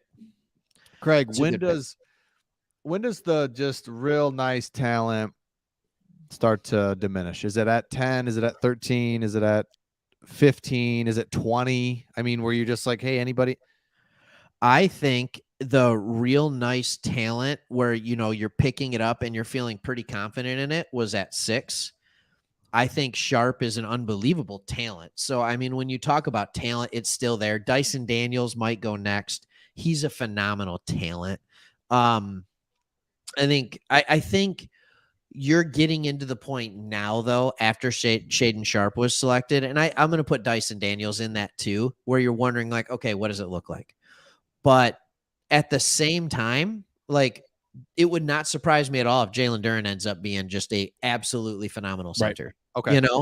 And jumpy jump, protect the rim at all costs, but also big enough to body up against the biggest centers in the league. What's nuts about I want to talk about this guy for a second. What's nuts about Jalen Duren is he's 6'11", 250 pounds, right? He's 18 and a half years old. He's not even 19 yet. He's 18. Yeah, his birthday's November 18th. He'll still be 18 when the NBA season starts. Well, that just makes me realize, Craig, we're both 5'8", 5'9". Yeah, we would not get a shot off in the NBA. No, us going around today, like acting like shooting it like Steph Curry, still wouldn't block. Nope. Craig and I played a little basketball today, and no, we wouldn't get a shot off. And because who would be guard? Cade would be guarding you, Jaden would be guarding me. They're both 6'3", 6'5", whatever. And we just, well, that's fine. Nope. We'd be looking at him like this. Yeah, hey guys, pass it. DJ, you're right. We're turning this around. and we just also have confidence that in order to do this, we took it down to the studs, which Yep. is just no fun. Nobody wants to do it, but you can't just keep adding like we did. We just did the exercise. Pistons and Lions have been doing it for years where it's like, let's add this player, let's add Dre Bly. It's like, it's just not gonna work. And I think finally, and it's not that easy to do what we're doing. It takes an owner that says, do what you have to do, take it down to the studs and build it That's right. back. Huge.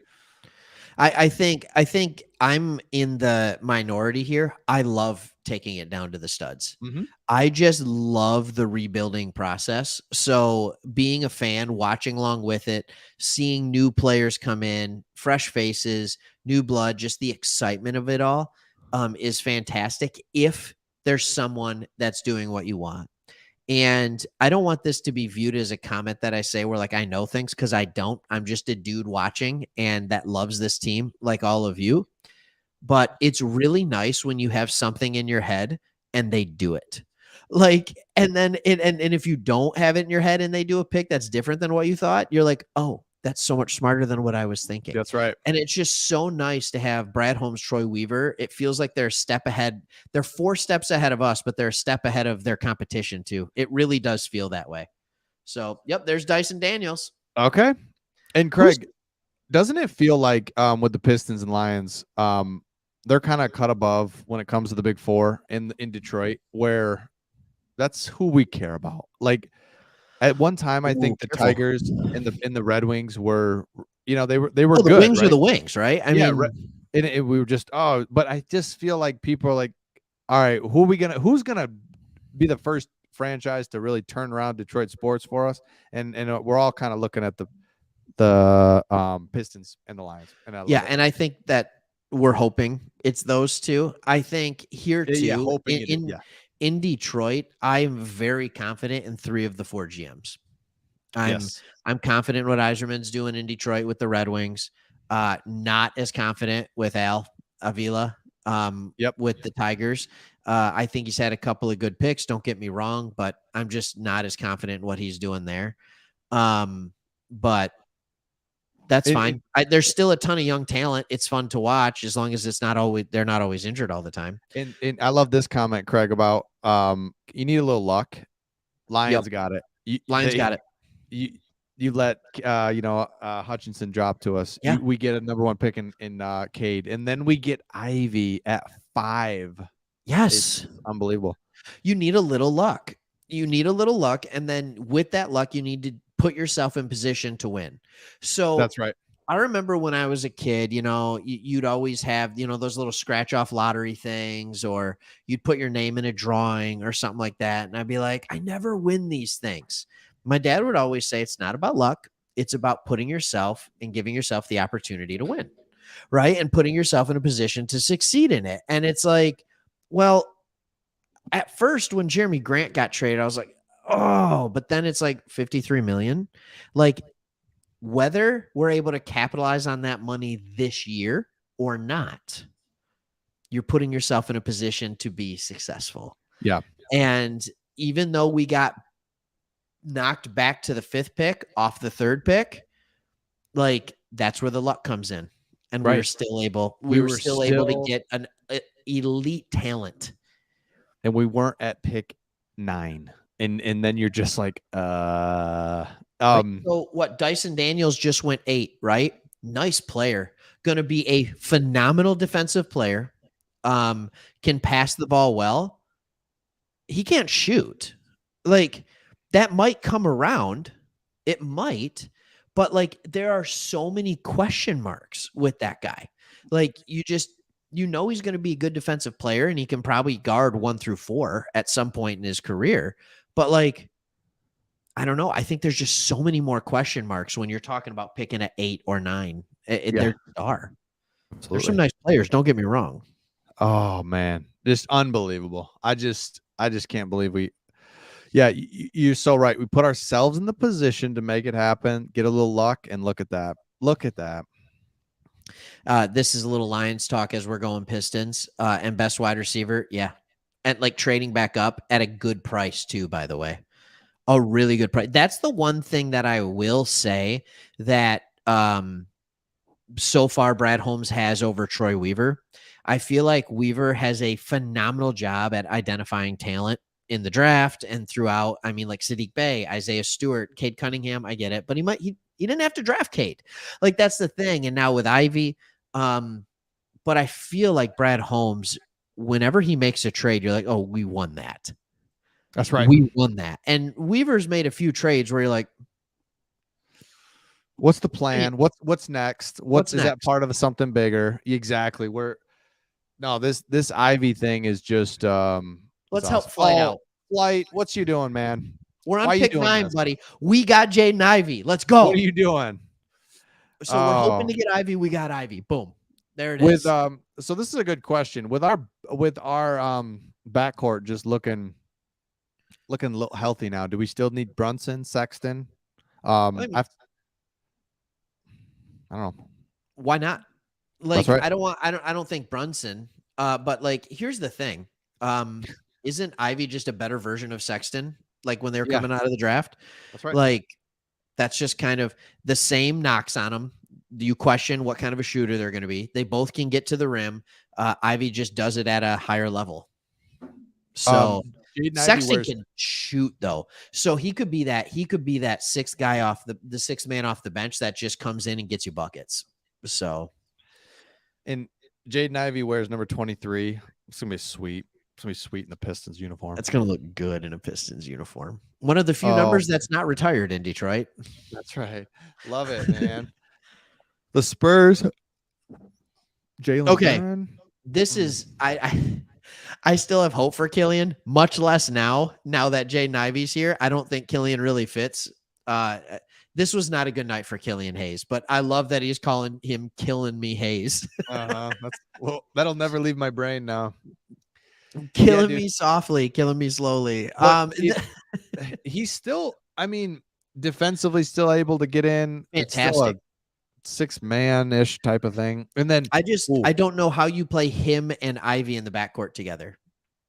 What does that look like? Yeah. Like, what does that look like? Where's your shooting? You know who else this is not good for?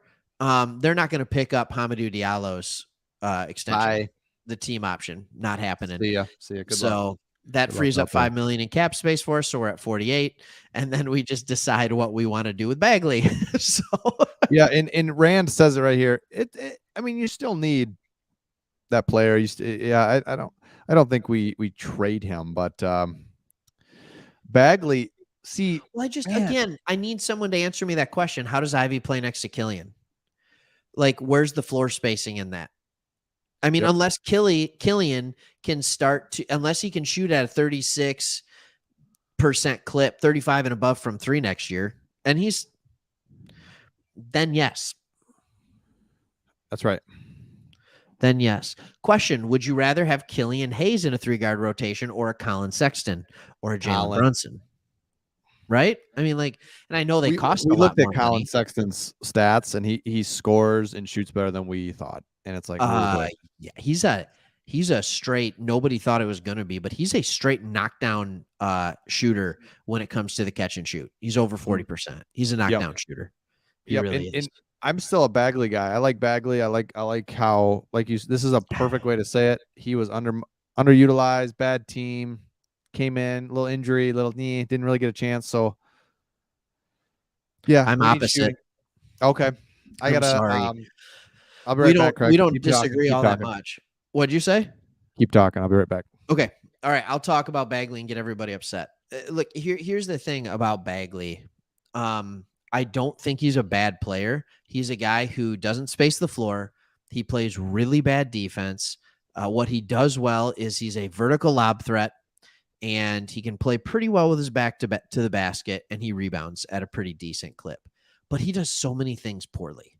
I don't think he's a guy. Oh my goodness, Spurs selected Jeremy Sohan. Okay, good for them. That would not have been my pick.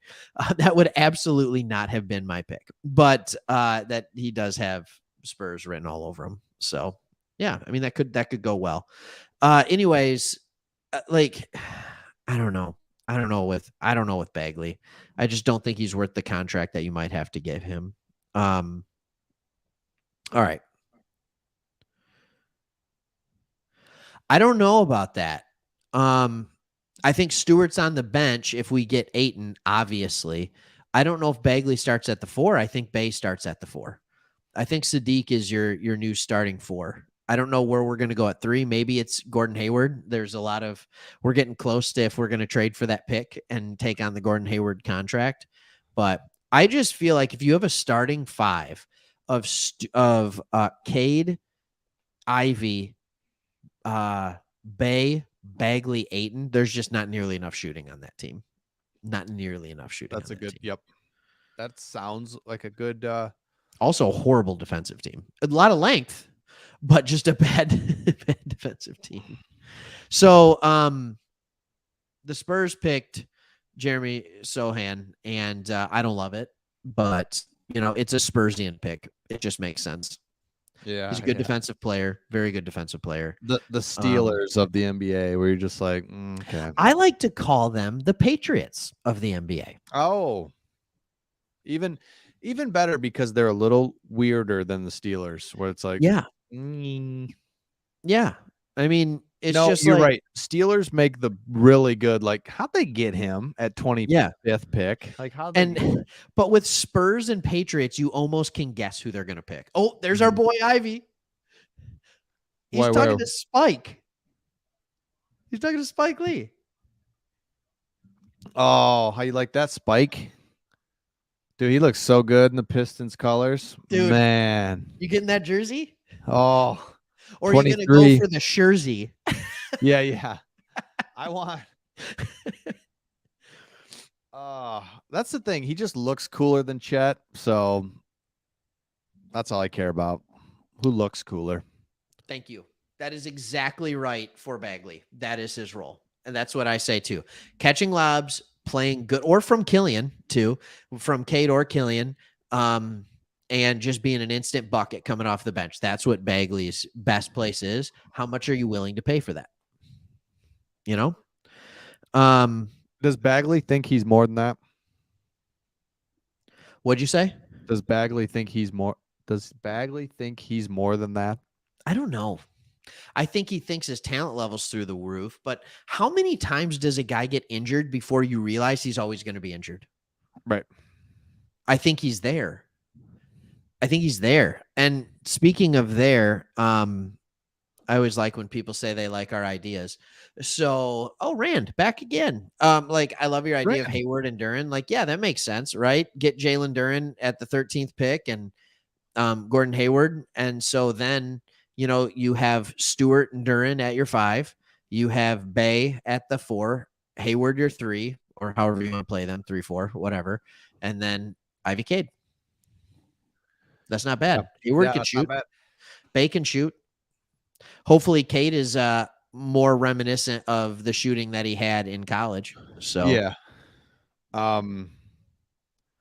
Oh man, nice. Yeah, but he got hurt for us twice in the short stint he was with us too. Just to remember, 30 games. He's like, I got 30 games. I think he played like 17 or something. Yeah, I gotta sit down for a minute. Dude, I just can't believe we got Ivy. I mean, at the end of the day, we sit here and talk about it, and it's like, let's go with Ivy. Now, because I think Troy. Hope he doesn't suck. Troy's not stupid, and now he's thinking, okay, I know what I have now, right? Like, you can't look at free agency and trades before you can, but now you're like, I've got Cade, I've got Ivy. Yep. Let's make some freaking moves now.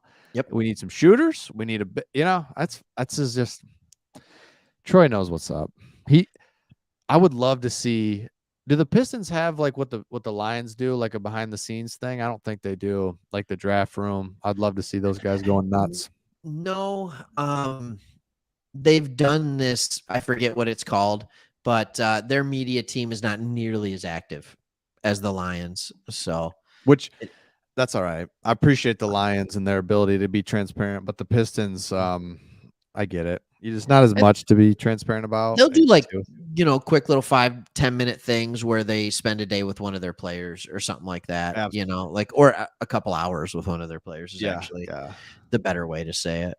But so Oh The my Admiral, gosh. David Robinson. The Admiral, just the guy was just lifting. Was he lifting? Like, I feel like when he was in, lifting wasn't as big. And he was huge. Oh my gosh, No, you're shoulders. absolutely right when you go back. I mean, it was starting to get a little bit bigger in the 90s, Right. it really was, but it wasn't. I mean, like in the 80s, I don't think NBA players knew what a weight room was. Exactly. And he I think comes it out was just like, kinda "Sup?" truthfully, you know what brought in the lifting era was, the Detroit Bad Boys, not their players, but Michael Jordan just hitting the gym hard to prepare his body to play against the Bad Boys Ah, and the ah, Pistons, and then people seeing what it did for his career, and they started going off that in the early 90s. So, gotcha. I really do think that's one of the things that kinda entered it in. Alright, here goes Washington with the 10th pick. Shredded like a Ninja Turtle. Look at this guy. Okay, here we go. Johnny Davis. Uh-oh. Put him next to Bradley Beal. Actually kind of makes sense. Johnny Davis. Oh, Young. dude. Robinson and Malone were stacked. Like Carl Malone, the mailman, that guy's like shoulders. Like just he's out there shooting elbow jumpers like it's his job. Just pick and roll me, please. Oh man. Karl Malone, his arms, like he wasn't as chiseled as Robinson. But he was just boy, he was big though. Are we in this portion of the night where we're just talking about what guys were yoked? Like Just can you unbelievable. imagine, like, a lot of people just join this live stream, like, you get on here and we're showing pictures of dudes talking about how jacked they were. Just Like, how look this is at because look at how his head it looks small. Like like Robinson was just Karl Malone. Like let me just set a screen for you. Thank yeah, you. good luck getting by this. Oh my gosh. You know who was yoked that nobody realizes, Hit and me. actually he could bench press more than the Admiral, was Avery Johnson, same team, Spurs. Avery Johnson. Avery Johnson, little tiny dude, just yoked, man. Seriously. Oh, Avery Johnson. That is great. The poor guy. You just wonder, it's his voice, and you're like, gosh, why are you talking I like think that? of some guys that were just pure muscle, and like some of them played really well, and others it's like, all right, that's a little too much, and you've lost all touch. Yes, you've lost Like your what top. was Yep. it, Corey Maggette? Like Oh. just guys like this where it's just like, oh, yeah, I think you hit the gym a little too hard.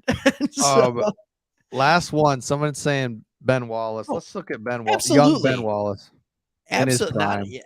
Oh man, Big Ben. Oh yeah, he was just that athletic Can I muscle ask this fitness. question? The Yeah. 3-on-3 locked because Ivy said no to the Kings. Do you think that he fell to us? Do you think he actually did a good job of being like, I'm not playing for this team. Like, I don't want to be here. Do you think how much of that is a factor and how much of it is just the Kings are in win now mode? And they thought Keegan Murray, which by the way, Keegan Murray fits wonderfully with that roster. But like, how much of it, what do you think? I don't think they care. I think it was more Murray fits better. We want to win now. And that's it. I don't if they loved Ivy, they're grabbing him. They'll figure it out later. I don't think Yeah. they're gonna worry about it. What do you think? Um, I was reading other stuff. Are you asking me my question again? I'm asking it back to you. Do you think he got his way out of there, or do you think they just didn't they wanted Murray anyway? I think they wanted Murray. I think that was 70% of it. But if they're like, if they were 50-50 on those guys or even 55-45, and Ivy is just adamant with his agent being like, we don't want to be there. Right. Like, this is where careers go to die. I don't want to be there. Then they might have been like, you know what? He doesn't want to be here. We'll try and trade out of it. And if we can't trade out of it, then we're fine. I love that we didn't trade, or anybody. It just I heard what the asking price was for the Pacers. They wanted Malcolm Brogdon, the 6th pick, and a future first for the 4th. Like, if I'm the Pacers, I wonder if I want to move up 2 spots and give away Brogdon, much less another first-round pick. That's right. Like, that's a lot. Talk about overvaluing your own stuff. I'm a hot FX. And I don't know what I'm saying. What was that? I'm What just reading this was guy's that? name. What does that even mean? No, I know. You're like, what? Did I just hear you say something? Did you say I'm a hot FX? Like hot the FX. oh. So look at this. Lamborghini versus Volvo. Right. Volvo, dependable, gonna be there, make the plays. Is it Lamborghini is gonna just woo. maybe it's a I love Lambo it. versus a Toyota? I mean, Lambo. Hey, I a like Volvo. I would love you see the new Volvos, you're like, yeah, I would take one of those, but oh, sure. Yeah, I'd take a lot of cars. You know? I would take anything. I'd take any free car. So Knicks are on their Knicks, oh, screw this up, Knicks. I hate you. I hate the Knicks. Who's your most okay, here we go. You tell me when you see it, Craig. Jang. I mean, that's a high upside guy. He's one of those guys. I think he played overseas. Started to figure out in the back half of the season. You know, his shooting percentage went up. He has a good looking, like he doesn't have a bad looking jump shot. I think it's not like it's going to be broke, but he's one of those guys. He kind of reminds me of Nicholas Batum, if that makes sense. I'm not just saying that because he's from France, right? But he reminds me, he's like that. What is it? 6'8", 6'9", somewhere in there. Good ball skills. Moves kind of. He's like a glider. You know what I mean? Yep. He's a glider. So there's a lot of his game that reminds me of Batum. Is there an NBA franchise NBA team that you just dislike? An NBA franchise that I dislike? Yeah, like you're just like anybody like in NFL you can name them right away. You're just like, can't stand this team. No, there are. Whoever LeBron plays for. Oh, jeez. I'm just saying that to make you upset. Oh gosh. I don't like the Nets. Oh, yeah. Since they changed the uniforms. Yep. Like the Jason Kidd, Richard Jefferson Nets, I didn't really like them either. Nope. But like I've just never liked the Nets. I can't stand. That's a good one. The Nets. They're just like, are you New York? What are you? Yeah. What are you? What are you guys? And I didn't like Jason Kidd. That was, they were always just in our way back in 2004. Just, what are you doing? Get out of here. You're not that good. This is the Cavs colors. I agree. Oh, yeah, bad. Unless it's at Arizona State, then they look pretty good. That's right. Yeah. Much better on a football field than or Central Completely Michigan. agree here. Any Chicago team, get them out of here. They're terrible. Chicago Here's the teams. thing. When you're depending on what your age is, like, yes, you hate the Bulls, right?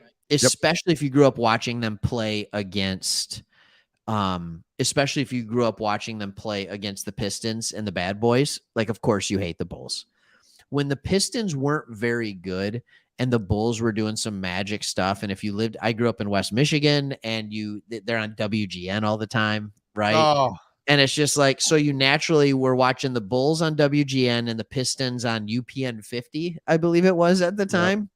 And so, like, yeah, I do not like the Rockets either. I don't know what it is. It's something about their logo. You know what's really bugging me right now? The scheme the Atlanta Hawks have going on. So they have like the new jerseys with the yellow, like the almost neon yellow and stuff like that. But then they went back to their old logo, which I love the old logo, right? And they went back to the logo, but they kept the really modern font with the Hawks on the court. So it's like the retro and the new had a baby and it vomited, and that's what came out on their court, and it just looks terrible. Yep. So which actually kind of resembles their basketball team this year. That's a good one. The Hawks are always like, what are you? And I hated the Hawks in the mid 90s. Steve Smith, Dikembe Mutombo, they knocked the Pistons out of the playoffs with Grant Hill. I hated the Hawks. It was a 4-5 matchup. I went to one of those games. You know what I love? You know a team I love back in the 90s? The Sonics. I was like, oh, yes. Sean Kemp. Do we Sean love them when they were playing, or do we love them because they're no longer here? Both a little bit. Which reminds me, don't like OKC. Logo Nope. sucks. Nope. Color scheme not great. Like just they're the reason we have no Sonics. So screw the Thunder. How about that? That's right. Sonics. The Beautiful. Sonic. I wonder what the Sonics. What is a Sonic? Supersonic. Well, what is that? What is that? Is it thunder? A supersonic. Okay, I see. Or is it like speed on a plane? Supersonic speed. Yep. Yeah. Yeah. Jeez. I Bring love the him Woodward back. King. Bring him back. Oh my gosh. Bring this on. Oh, Chet's talking. Yeah, get him out. See, I want to look cool. If we're gonna do anything, let's look cool as the Pistons. He doesn't look like a Detroit Piston, though, does he, Chet? No. Jaden, what's up? Absolutely, I'm in. Dunking on everybody. Like just this is exciting, man. This is a new brand of Robert, thank you so much. Boeing, there Supersonic. Yep. Perfect. It's better than being the Seattle Starbucks or the coffee grounds, you know? Oh, here we go. Thank you, James. Worst team in the world. Yeah. Yeah. Can you why were they the Bobcats? Why a Bobcat? Can we bring that a very similar thing? So you move back to Charlotte and your owner's name is Bob. So you call them the Bobcats, right? Or whatever that was. Like that's as dumb, even though everybody loves the Hornets and the Hornets logo and everything. That was so awesome. You know, there's an NFL team that's doing the same stupid mistake right now, and they're the Houston Texans. Just be the Oilers. Bring the logo back. Make everybody happy. Nobody wants the Texans. I could be wrong. I don't live in Houston, and I'm not completely agree. Oilers. I love the Oilers. How cool was that helmet, man? Dude. And then the pewter blue, isn't that what you'd call it? Like I can see Warren Moon right now. Just slinging it out there. The logo. He was so good. Look at that. Did you? I mean, you know this in Madden. If you choose Houston, you get to do that. Like if you relocate to Houston, you can become the Oilers. Yes. Relocate. Oh, the Oilers. Look at that. You're like, I don't know what an oil rig. That's how I know what an oil rig looks like. That's an oil rig. I can see that a mile away. Oh my goodness. Jeez. It's beautiful. It is so beautiful. Speaking of OKC, they're up on the clock. You think it'd be hilarious if they picked and Chet was just up there? They're like, "Hey, he's your new teammate," and he's like, "He sucks." Now the teal jerseys at the time they suck. Now that's awesome. I think they're awesome, man. The teal jerseys. Oh, Pistons. Oh, bring them back. Oh, absolutely. They just embody that 90s. That's the rage, right? I mean, everyone loves that retro thing right now. I mean, I at the time didn't like it, love it now. Who they pick, Craig? Hit me. Jalen Williams. I thought he was going to go like 20. Small school, Santa Clara.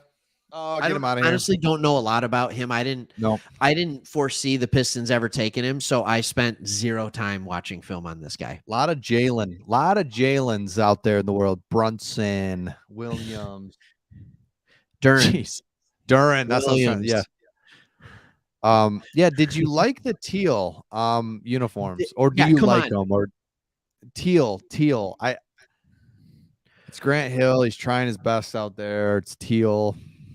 I just remember the teal jerseys watching the Pistons, and they trade for Eric Montross and Jerry Stackhouse. And they're in the teal jerseys. And in game one, Stack puts up like 50 some, and Montross goes off. And I'm like, we're going to win it all. You know, being young, we did not. But that eventually turns into Rip Hamilton. And, you know, I mean, just a lot of good things going on. The Doug Collins era. Thank you. Fantastic.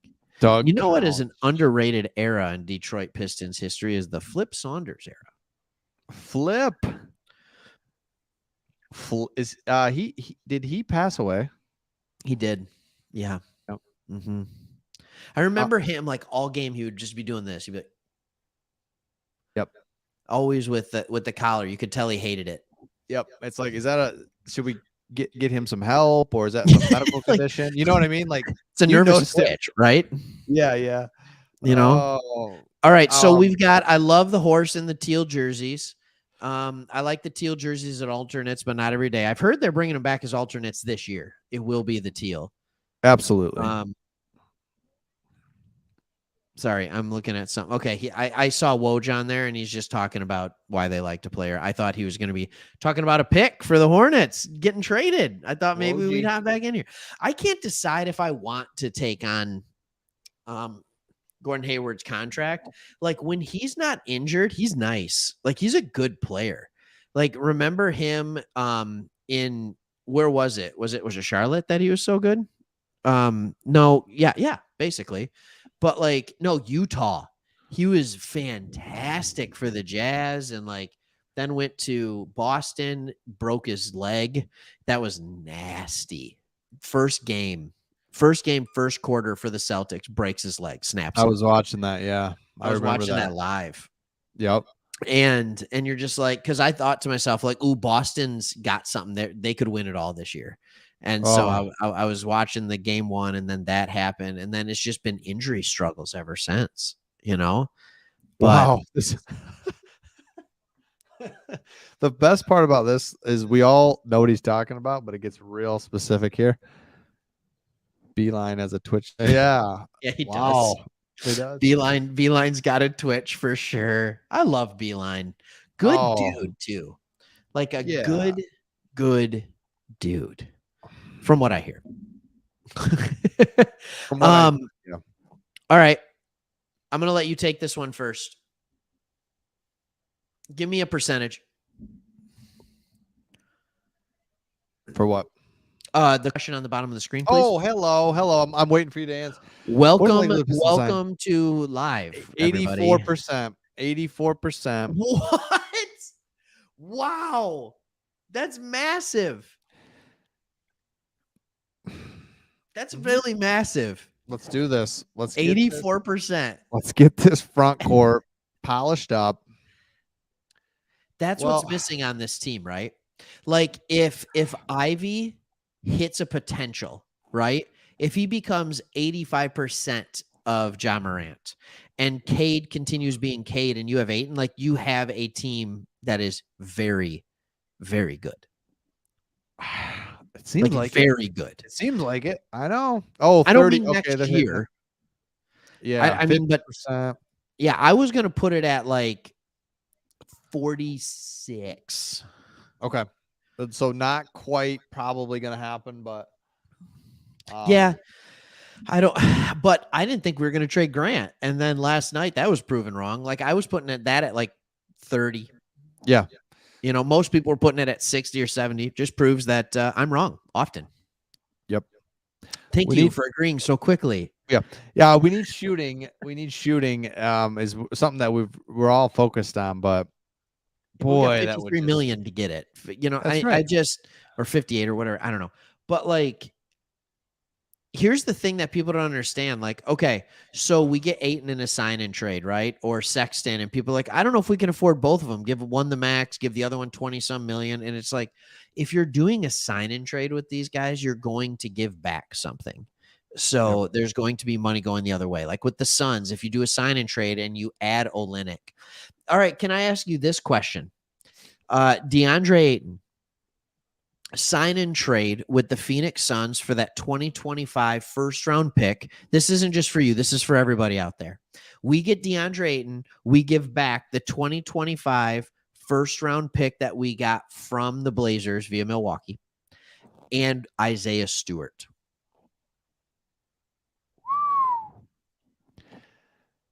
Because that would match up better with salaries, I think. Sure. So.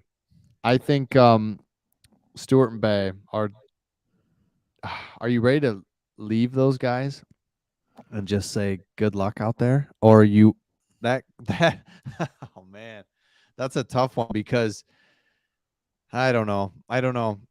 Here's my thought process. If Isaiah Stewart develops in the best possible way we think he can, he's still not Ayton. Sure. All right, hold on. Pick us in.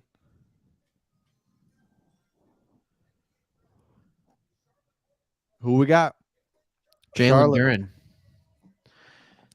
Do you think that's for them or for us? He's staying in. Well, never mind. I don't know my cities. I was wrong. yeah. Oh, geez. The Cavs are going to pick next. I don't like them. Dude, Jalen Duren, boy. I mean, like, watch this guy and his athletic ability. 18 years old. Just remember that. Does that look like an 18-year-old? Jeez, 7'5" wingspan. What's up with that? Oh my goodness. Like, did you look like that when you were 18 or no? Yeah, definitely. Okay. Bam Adebayo, I'd take that all day, every day. Man, oh man. This is unbelievable. Like, I would, oh my goodness. What the heck, man? That guy, I'm telling you. 95%, Jordan says, that we get. Why are you so confident? So you said 80 something. Are you just confident because we traded Grant and we have all this money? Because he's a restricted free agent. Did you also see, by the way, that Ayton is reported saying he would love to play with Cade? Really? Didn't know that. Yeah, he thought that would be nice. That's kind of nice, isn't it? To have a player that people want to play with, and it's kind of like, yep, they see it. So here's the question. Is that real, Jordan? Yep, Jordan, what are you doing? Whoa. I think it is, Craig. What is going on? Anybody can confirm that? Why do you think it's real? You were looking at something like you were seeing something. She just said he's on the move. Oh, she said Jalen Duren's on the move. That's How happy would you be with that? Dude, let's go. Because here's the thing. 18 years old. 18 years old. You're not going to tell me he's not going to. And he's not here to shoot threes. Let's go. He's here to protect the rim, be a lob threat. 18 years old, 7'5" wingspan. Well, I think it's Duren to Detroit here. Hold on. I'm getting a little freaked out. You can say goodbye to Bagley. Goodbye, Bagley. We'll see. That's how I would say it. We'll never see you again. It looks like a 3-team trade between the New York Knicks and the Charlotte Hornets and the Detroit Pistons. They don't know where Duren's going, but Duren is part of this all. It looks like Ivy to the Knicks. No. Get out of here. Where are you reading this? Dude, Twitter. Screen. Twitter. No, Twitter's never true. No, it's not. What are we doing? Duren probably going to Detroit. I'm reading a tweet from 21 minutes ago from a trusted source that said Ivy will be staying with the Pistons, despite multiple teams trying to trade up for him. It looks like a 3-team trade between Detroit, New York, and Charlotte where we don't know where Duren's going. The Knicks still want to get Ivy. The Knicks are trying to get Ivy, but it's just not happening. What do they have to give us? Duren to the Knicks is what Woj is saying, but another source says Duren to the Pistons, and this is why we hate the NBA draft, because why didn't just trade the pick and let us pick? Exactly. Here it is. Exactly. This is what exactly, Jesse. People are saying, so this is getting real nasty real quick, Craig. Let me see what else my sources are telling me here. RJ Barrett from New York. Is that who they're sending us for Ivy? So what they're saying here, Craig, is that Duren, it looks like Duren is going to split time between New York and Detroit because people don't know. He's going to play home games for New York and road games for the Pistons. He is not going to be with the Hornets here. Is he If you're going to New Jalen York? Duren, what are you thinking right now? Like, where do I play? Like, Dude, he's do you got to think know, right? oh, well, that's what I'm saying. Do they think they just educate like, hey, you're gonna get picked, but don't even Well, I think that's the other question with like Charlotte. If we're getting Duren, do we send Stewart to them? Like, what is it? Like, I don't know. There are so many possibilities, and I just want to know what's going on. Here it is. Here it is.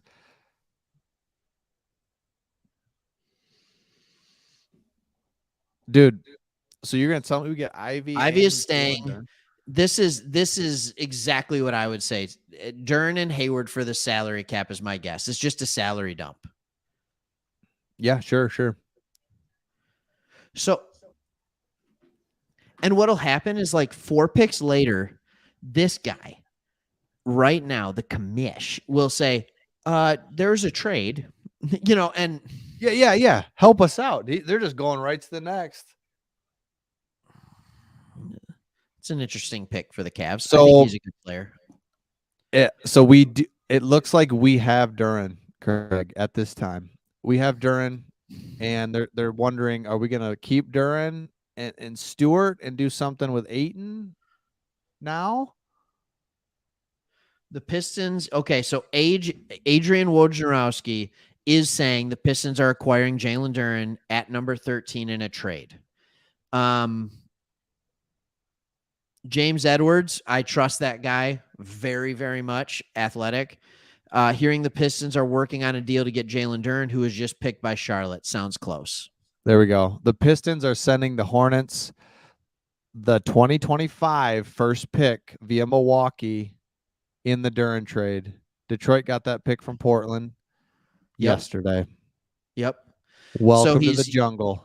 So are we also getting Hayward, though? So hold on. Or are they sending Hayward somewhere else? Like, to what was the other team that was involved in this trade? The Knicks. Like, is Hayward going there? Right. Like, is there a Oh my salary gosh. dump somewhere else? Dude, you know what I mean? Jalen Duren, let's go. Or So is that all of a sudden you're like, oh, that pick that we had, now we used it to move up for a pick here. Like, all of a sudden, oh, yeah, exactly. So Troy Weaver ended up clearing 21 or 20 million in draft, or not in draft, in salary cap, and it turns out he did get back into the lottery. But I have a feeling we had to take Gordon Hayward for that, because I don't know why Charlotte would just trade away Duren for a future pick. That doesn't make sense. Right. Dude. Here's Charlotte picking again at 15. Oh, okay. This is, hey, our amount of people watching just popped up big time because they're trying to figure out what's going on. So here we go. The Pistons are sending the Hornets the 2025 first round pick that we got from Milwaukee, or we got from Portland yesterday, and we're gonna get Duren. We don't know what we gave up though. That's what we're trying to figure out. We don't know what we gave up, but it looks like we got Duren and Jaden Ivey. What are you thinking? What are you I'm thinking we went from not having a lot of athleticism on our team to being very athletic. Yeah. Like, think about that. The most athletic center in the draft is now ours. The most athletic guard in the draft is now ours. Like, just know that's a thing. Just know that things are. I'm going to have to bust out my phone like Wojnarowski and figure out something. Wow. Okay, so my buddy Chris hit it. Shear, who I used to have the Craig and Chris show with, it was the original YouTube content like 10, 15 years ago. He said, dude, Kemba Walker and Jalen Duren coming to us for the 25 first rounder we got for Grant and some seconds. If that's real, and we got Kemba Walker, who that's just, we're taking on his contract, right? Because I don't know. I mean, if he's playing good, if he could play good again, that'd be all right. So Trey's saying it too. So if you're telling me we got that pick from them without having to take on Gordon Hayward's contract, just earlier I was talking about how Troy Weaver, he doesn't do a deal where you're like, oh yeah, he won that. Well, if this is true, he won that. Okay, so here we go. Here's one thing I want to figure out though. Wait, here it is, Craig. Ivy is staying put. Duren is going to Detroit, and the Pistons take on the contract of Kemba and give up the pick they got in the Jeremy trade. So as of Okay. now, the Pistons are leaving draft night with Ivy and Duren. Wow. Okay, so Kemba Walker, by the way, that contract, it's the 22-23 contract of $9 million. Huh. And that's it. And we So it's have an expiring contract. we have the ability to absorb that all day. All day. We still have 43 million, 44 million left if we want it. Dude, so how is that so what is New York getting? don't know. Or are they just dropping Kemba because they don't want they want to drop him in the salary dump because they want to create room for Kyrie Irving. Ah, gotcha. So the Pistons, what a great. What is happening? Wow. And as soon as this trade happens, we double our live feed. That's just the way it works. Because people are like, we got to know what's going on. So let me see if I got this straight. Hit it. Chris, no, I'm not going to say it. You recap. What is the trade All that right, here you're we go. hearing so far? So Ivy is staying put, and Duren is going to Detroit, and the Pistons take on the contract of Kemba. And what we give up is the pick that we got in the Jeremy trade yesterday, which is a 2025 first round pick. So as of now, the Pistons are leaving draft night with Ivy and Duren. Wow. And by the way, Duren, if you're just like, oh yeah, well, he's pretty good. He's 18 years old, and he fits that athletic 6'11", big 250, 7'5" wingspan, jumps out of the gym, like ridiculous athlete, young. And by the way, this is real because with the 15th pick, the Hornets just got Mark Williams out of Duke. There we go. So basically, they're like, no, we still have the center we want. So they're getting the center they want with Mark Williams, who's huge, by the way, very tall. Dude, this is unbelievable. Like, but this still doesn't make sense to me because it feels like, so all we gave them was 2025, and then that just tells me that Charlotte is up against it with the cap, and right. And we they just get rid of something. Yeah. They needed to fleece some stuff because they probably want to keep Miles Bridges. We're winning this draft. So the national media will say we won it. So basically, Detroit traded Jeremy Grant for Jalen Duren and Kemba Walker. That's cool. And freed $20 million. And freed 20. So Troy Weaver is like, everybody shut up and sit down and watch this. Troy Weaver's like, I'm not even going to make you wait till free agency. I'm not even going to make you wait a week. I'm just going to prove to you all that I'm better the next day. Because we took on this trade. We did this trade, and we didn't know what to think. And now all of a sudden it's like, all right. Like, oh my goodness. And rookie Jalen Duren to the Detroit Pistons in return for a 2025 first round pick that was acquired. So it says the Knicks are sending Jalen Duren. So how did they get the rights to that draft pick? Here we go. The Hornets selected Jalen Duren, who then gets traded to Detroit. Okay, never mind. The New York Knicks are trading Kemba Walker and Jalen Duren. So the Knicks somehow got him for a minute. Okay, hold on. It's saying the Knicks might have got him. What is happening, Craig? This is unbelievable. No, it's not the Knicks. That's not a thing. So we have Kemba Walker. All right, we got 38 seconds to go. Craig, what's wrong with Kemba Walker? Hit me with that. His knee. Bad knee. So he's just kind of a shell of what he used to be. He flashes for like 10, 15 games a year, but he just can't. His body. Oh, hold on.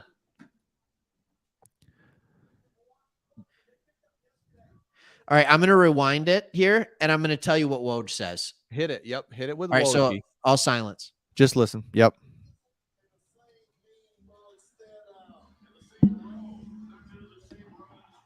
You can't hear that though, can you?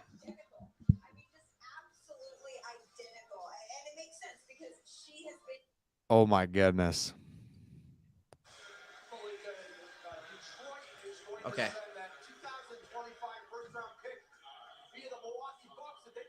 This is great. Just keep. I gotta. That's on its way to Charlotte for Memphis center Jalen Duren. Now, Troy Weaver, the Detroit general manager, he had two. So Craig's listening. I'm. You could turn me down, Craig. I'm looking at it here. So we do get Duren. What we're trying to figure out is what we give up. But boy, it doesn't seem like much. And we keep Ivy. How about perhaps Jalen Duren at number 5 if Ivy wasn't there? And now the trade to go get Duren. And now all of a sudden you look at this rebuild in Detroit with Kate Cunningham, last year's number 1 overall pick, Jaden Ivey, perhaps the most dynamic player in this draft, and Duren from Memphis, who is a young center that could be a building block for them. This is why Arn Tellem, the president. So Craig, what are you getting? What are you gathering? He's just gushing right now. So here's what Woj said. He said, "This is." Yeah. Are you talking about me? No. Woj is just like Woj is just coming in. So here's what he's saying, and this is what here's what he comes on to say. He goes, "The Detroit Pistons have taken that 2025 pick and traded it to Charlotte." To get Jalen Duren. And that's all he said about it. He didn't add anything else to it. And then they also take on, I think, Kemba Walker, but he didn't even talk about that. So he goes on to say that the Pistons, if Ivy was their choice at 5, but if Ivy was gone, there were serious considerations to take Duren at 5. They liked him that much. So they were thinking about not even taking Murray, not even taking Mathurin. Like Ivy was going, or Duren was going to be their guy. So now they get to use that 2025 pick to trade up to get Duren. So now they have the 2 guys they like the most in this draft at that position. Okay. They have the shooting guard they like, the best guard in the. Here's how I want to say it. The guard they wanted most and the center they wanted most in the draft they got. And this is nuts. I love. And this is just AJ Griffin went to Hawks. That's a good pick. Sorry, keep going. I love the Kemba part because I get why he's involved, but also, are you kidding me? He's a great, just little, like you said, he's just a mentor. He's you could just be adding a garbage player, but oh my. Oh, we're clicking on. I don't even know. Troy gets free beers. He took us. Let's pull that 2010 roster back up and really marinate on that. Don't kill us. Don't kill us. Like, dude, this is unbelievable that this is what draft night is. Like, this is fun, man. Oh, this is the hopium is flowing. This is great. Good about it. Look at You're just thinking about what can be next. You can't wait to watch games. You know what's going to be fun? Watching Jaden Ivey and Jalen Duren in not even 1 month, in like 3.5 weeks in summer league. Like, how much fun is that going to be to watch in Las Vegas? 4 or 5 games, maybe even 5 games in summer league. Like, just seeing it right here. He says if Ivy goes 4, then we would have taken. We like Duren that much. It's what a huge hole that we have, an athletic big guy that we. Yeah. And he's 18 years old, and we didn't even think about, like, dude, just what you said. We didn't even know this. We didn't even think about this. Weaver's like, watch this, man. Oh my gosh. Like, I get what you're saying. I've never been happier to be a Pistons fan. This is making my night. I was happier in the 5-game sweep of the Lakers to win the NBA Finals in 03-04. But this is making me like, this is just, that was happy for the moment. I don't think I've ever been this excited as a Pistons fan. You talk about we wondered, are we tanking another year? Like, is that the plan? Are we not going to be able to, and now all of a sudden you get the not two best players, but you get a great guard and a great big man, a lottery guard. Yeah. Oh, I still have a little worry about what the shooting's going to look like. Not a lot of shooting to space the floor, but you just moved Isaiah Stewart, maybe not immediately, because again, he's young. Jalen Duren is young, and it's going to take him time to develop. In 2 or 3 years, he could be an absolute monster, a force, especially in 3 to 4 years. Yeah. But this might allow Isaiah Stewart to move into a position where I think he's probably better off, which is coming off the bench and being an energy rebound defender, but also think about how good of a backup center he is. Like, he's going to be one of the best backup centers in the league. So, oh my goodness. I'm not saying he starts as backup. I think he still starts the year, but you know what I'm saying? Cade, Sadiq, Jaden Ivey, Jalen Duren. You know what this does, though? Do we still go after Ayton? I don't know. But you know what? Who cares? Exactly. I was like, I don't care, because before it was we gotta make that move. It was there's some pressure on that. Now it's like, whatever. So here's what I do if I'm Troy Weaver, and I'm not. Clearly, he's much better. He's clearly much better. But here's what I do this year. I take a couple of bad contracts for future assets. Maybe I legitimately take the John Wall contract, the $47 million, or something like that. I just take a couple of really heavy contracts, get some future firsts, and then next year I let these young guys just play this year and develop. And then when they're doing good, I take all that money that I have next year in free agency and I make my championship contending roster. Does that make sense? Speaking of that, Troy Weaver just spoke. I don't know who interviewed him, but he said he spoke in the middle of the draft. Troy Weaver, after acquiring Memphis center Jalen Duren, I don't think we're done yet, but we'll see. He doesn't care. Does he care? Does he I don't know. He's just, watch this.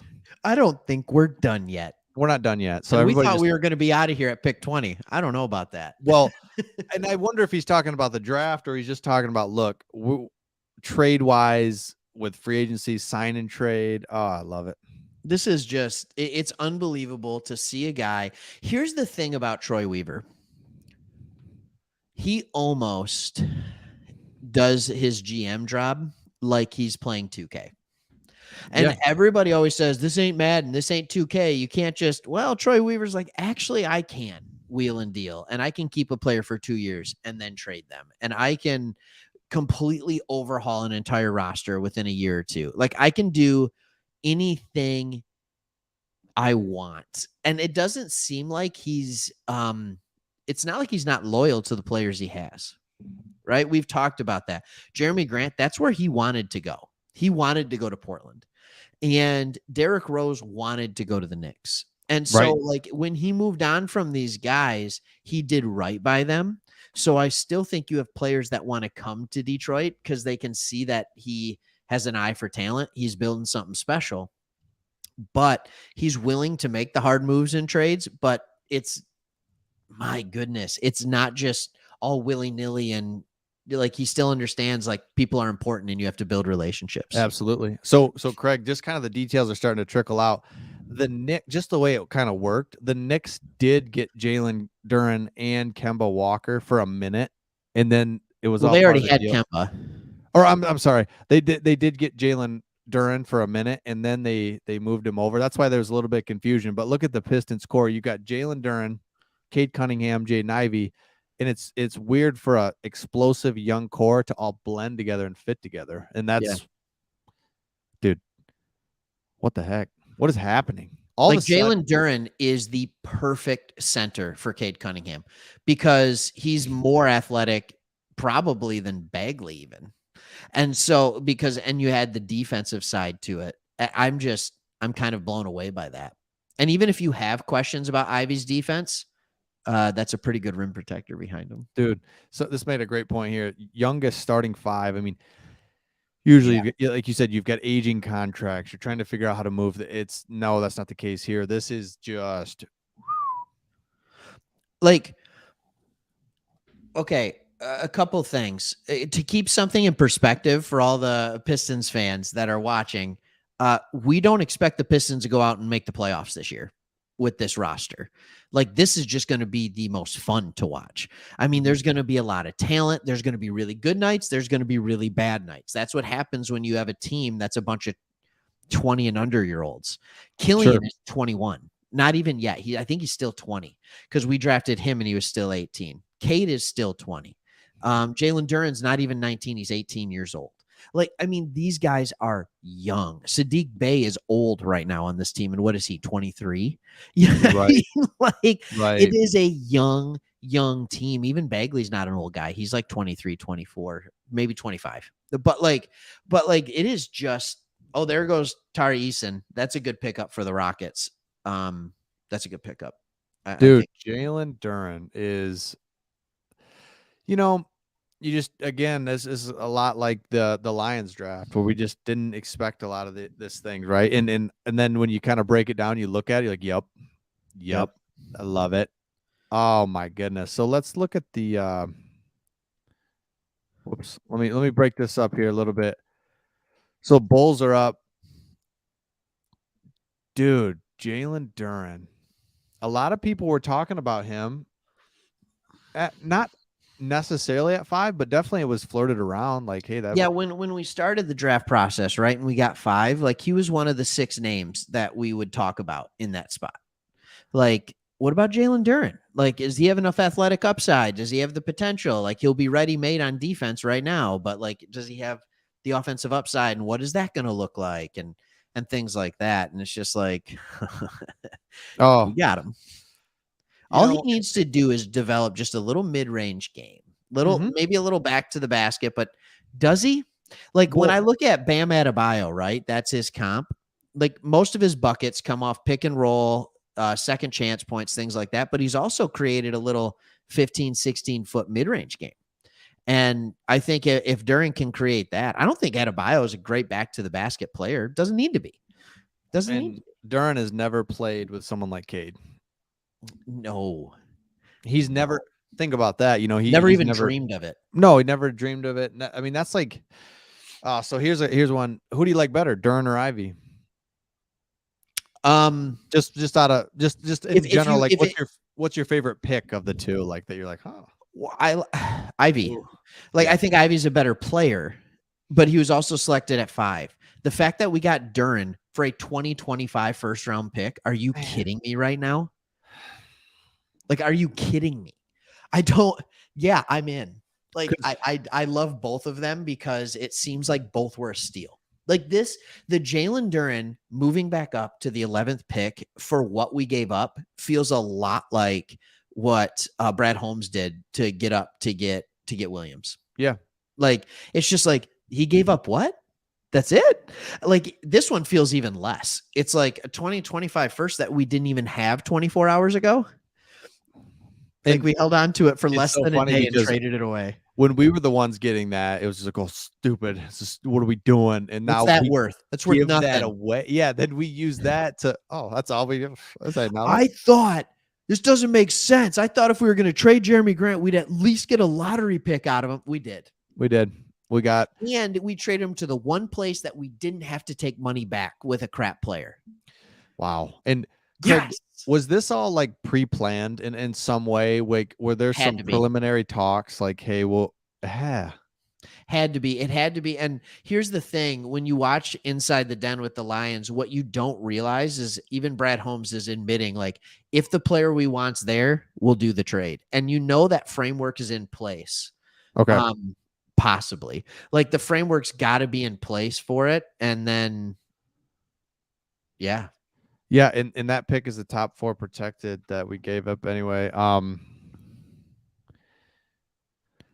Yep, this is what you've been saying, Craig. That salary cap flexibility is not to sign free agents; it's to be able to absorb contracts, take guys, move guys. It's well, really and awesome. Now we still have enough money, even with taking Kemba Walker's salary. Like, it doesn't even matter, right? Even with taking Kemba Walker's salary, there's not a player that we couldn't sign, offer the max, or have a trade. Like, the whole league is still available to us if we want to do something right now. I'm not saying we have to. I'm not even saying we should. Like, part of me is thinking to myself, like, man, we have such a good young core going right now. Like, just let them play and learn. Let them play Right. and learn. So And not win and get another lottery pick next year, use the cap space and go out and get your players next year. I don't know. you almost wonder if we might win a little bit here, or no? Are we still a year away from actually winning a little bit? Yeah. Okay. Yeah, because we're too young. I just think Yeah. we're too young. Yeah. Like, I think about Memphis and year one with Ja, and they still had Jalen Jackson, right? Yeah. And they had some guys around them and stuff like that, but they were young. I think it's still going to be one of those things where you're going to be like, why is Jalen Duren not playing more than Isaiah Stewart?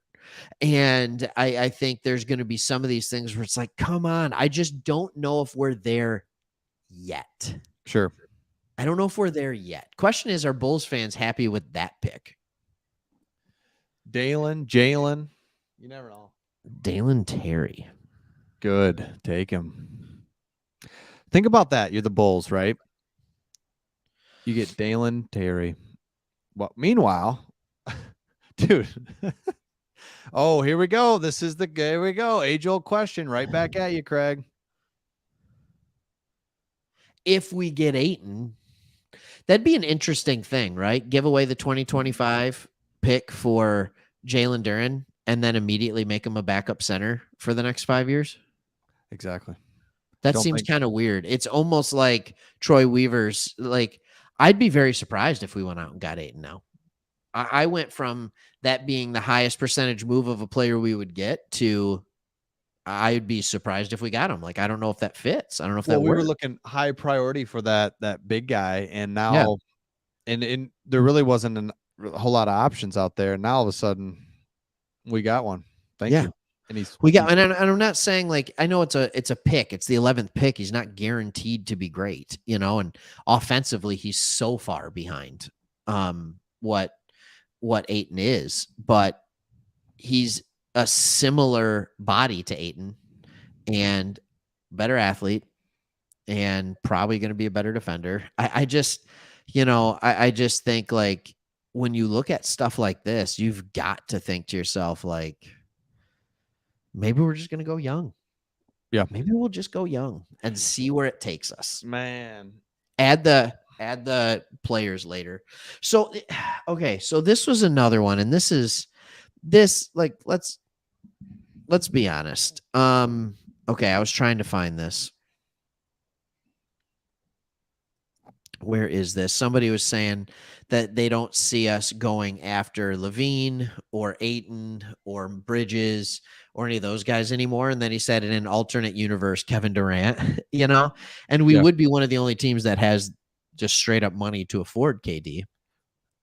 But everybody else would have to do a trade. And so would we too. But and I just don't. I think we're too young. I don't think he does that, even though he loves Cade. Him and Cade have that special relationship. But Cade, Ivey, Bay, and Duren, 3 years from scary Eastern Conference team. And I agree. You saw it with the Boston Celtics. It took them a while for their young guys to develop, and then they did, and here they are. Okay. Yep. Yeah. No, that's the key though, is like, this is the year you grab this if you can, and shoot. Nobody thought we would get this, but you're still, you're setting the stage for just real stuff. Mm-hmm. KD. There's no shooting there. That doesn't work. That lineup doesn't work.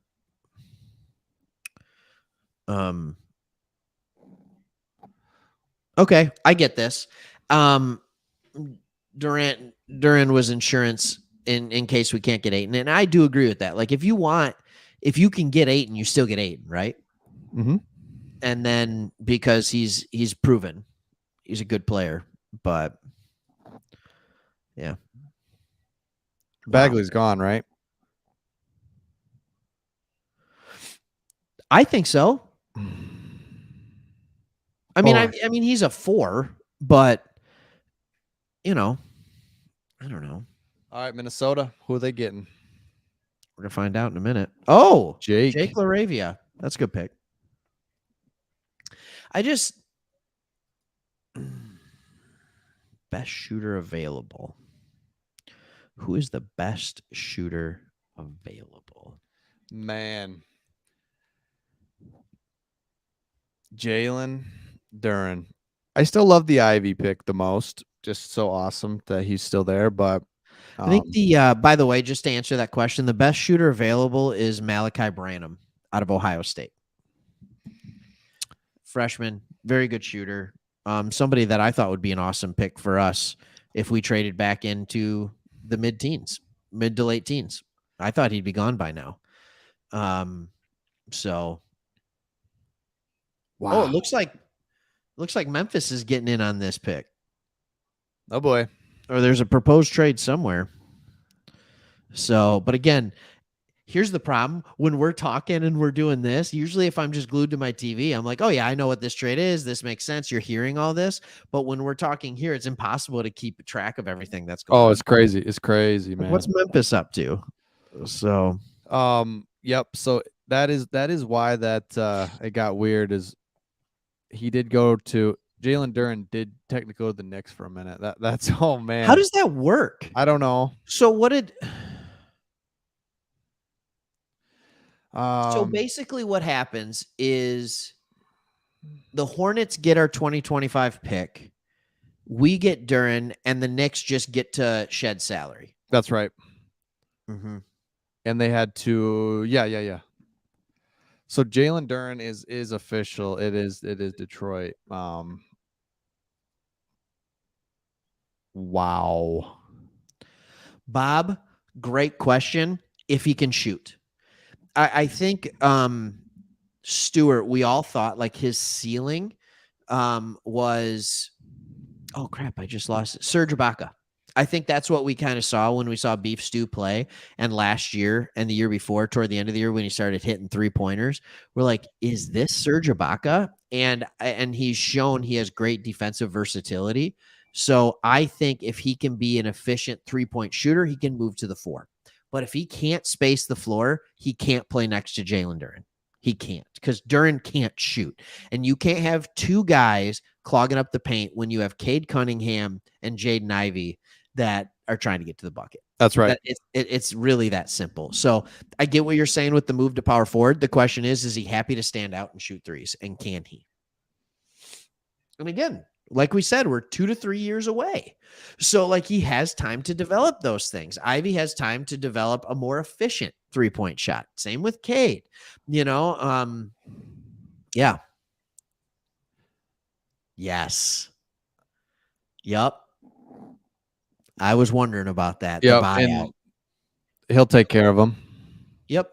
And it's $9 million. So we'll pay 7 of it or 6 of it, and he'll let us have a couple of it and then go sign a contract for more, and he'll end up getting more money, and we'll save a few million in the process.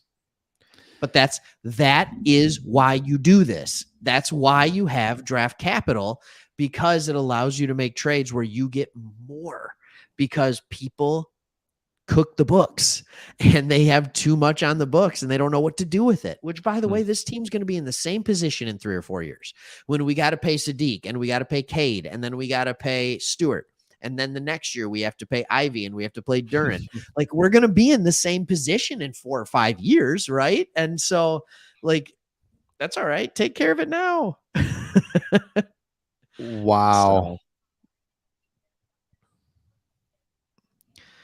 Not at this immediate time to answer the question. No, but a lot of money to spend. I think Livers and Bay can play 3 and 4. So there's that. I don't think Diallo sticks around. bye. I think he's gone. He just doesn't fit with this team anymore. So, yep. Right here. We just talked about that. He's gone, most likely. And this could not agree more. This is not that. Sorry. This is a pipe dream. I would love it. It's just I don't think it's realistic. I don't know what do we have that we can offer. The first round pick that we now own, you can't trade because it might not, actually come to fruition until 2027. We can't trade a first round pick. So what are we trading for those guys for Bradley Beal? I don't see that happening. So the Spurs pick is in. Ty Washington's still out there. That would be a Spursian pick, wouldn't it? Ty. Come on. Jovic. Or is Jovic still out there? Don't know. I'm going to go with yes. That would be a Spursian pick as well. Wow. We just needed. Yeah, I'm curious. I mean, Cade just. It's not like we're adding Duren to just add him. It's adding him to partner with Cade is really going to be cool. Because it was proven in the experiment that was Marvin Bagley that a vertical lob threat works so well with Cade Cunningham.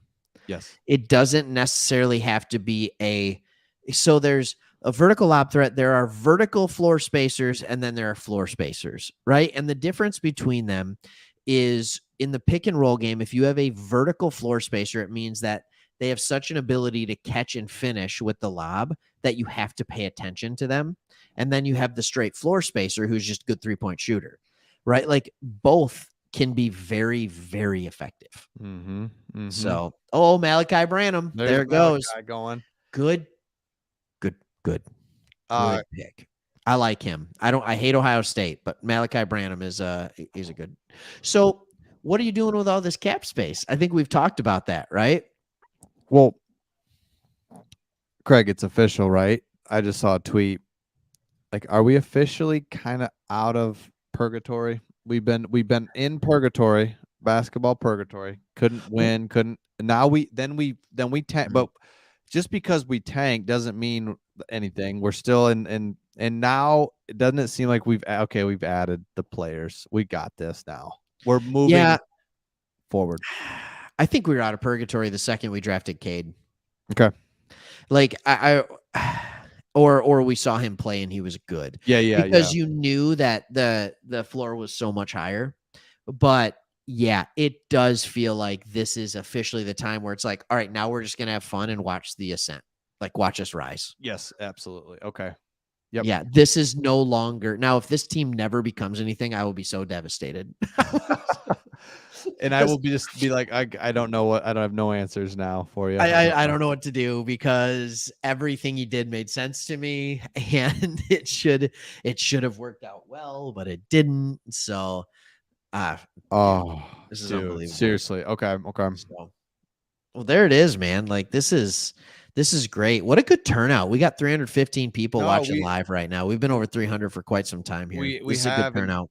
And Craig and I will break this down. We are going to break down these two players and be looking for that video. We're thankful for all of you that came out. This is unbelievable. Yes. Yeah, this is unreal. And I think a couple of things to look at with this is coming forward. We're going to have a full breakdown of Jaden Ivey pick. We'll have a full breakdown of the Jalen Duren pick. Kind of what both guys could be, how they could fit in, what the trades look like, all that kind of stuff. Just unbelievable. It's unbelievable when it happens this fast, Chris. Like you trade Grant and then you capitalize on it the next night. Like you always say, oh, maybe there's, he's got something up his sleeve. You never think that, oh my goodness, he has something up his sleeve right now. Well, in his ability, Troy Weaver's ability to, it'd be one thing, just like you made the great comp to Brad Holmes. It's not that we traded up to get a great wide receiver. It's not that we got Duren. It's that we did it. We didn't give up. What did we give up? It's like, thank you. It's unbelievable. That is the thing. If you're like just putting your franchise in a tough position to go get a great player, that's one thing. But man, when you just making moves back up in the lottery, two great core pieces, dude, Jaden Ivey. I keep forgetting about him. Honestly, I'm like, oh yeah, we got Ivy. That's what felt like 2 hours ago, but we got Yeah. Ivy. Love We it. got Ivy. And how exciting was that? And then 2 hours later, hour and a half later, we're just like an hour later. It's just like Duren? We got Duren? Like for what? And so like Ivy slips. And here's the thing. There was an alternate universe, I think, where we have this draft and Ivy goes to the Kings or somebody trades in and picks Ivy. And then we all are thinking, all right, it's Murray, all right, it's Mathurin. And then we draft Duren at 5. Yeah. And the draft's over. Or we go back and get a pick and go to 11 and pick somebody else. You know what I mean? And but like, there is a world, like you said, you need a little bit of luck. I think there's a world where this draft happens and only one player gets picked in a different spot. And we're all kind of like, oh, crap. Yeah, we got Ivy. Okay, let's who are we gonna get? No. We got Duren instead of not even Ivy, right? Like just Duren because Ivy went 4, and we're just kind of like, oh. We're like, hey, he's young. Okay. He's 18. Well, lob threat. But lob threat. When you add him to Ivy, yeah, so awesome. So cool. This is great. We're gonna break these down. Be looking for it. Subscribe. Thanks for joining us. Yeah, awesome. We're getting out of here. We know we got the 36th pick. Don't worry, we'll be watching it. There'll be videos on that too. But we're getting out of here at least on the live side of things. And so darn thankful for being able to do this with the community, all the people, like tons and tons of comments. Couldn't get them all on the screen, but man, thankful for this crew, right? I mean, like, and here's the other thing that I'm appreciative of for the most part. People aren't just coming on here and talking crap. Like they're actually being nice to each other. And it's like a civil platform, which I'm being extremely nice thankful for. Like, dude, your hair sucks. You what is that? A plant? What are those plants? Yeah. What is that?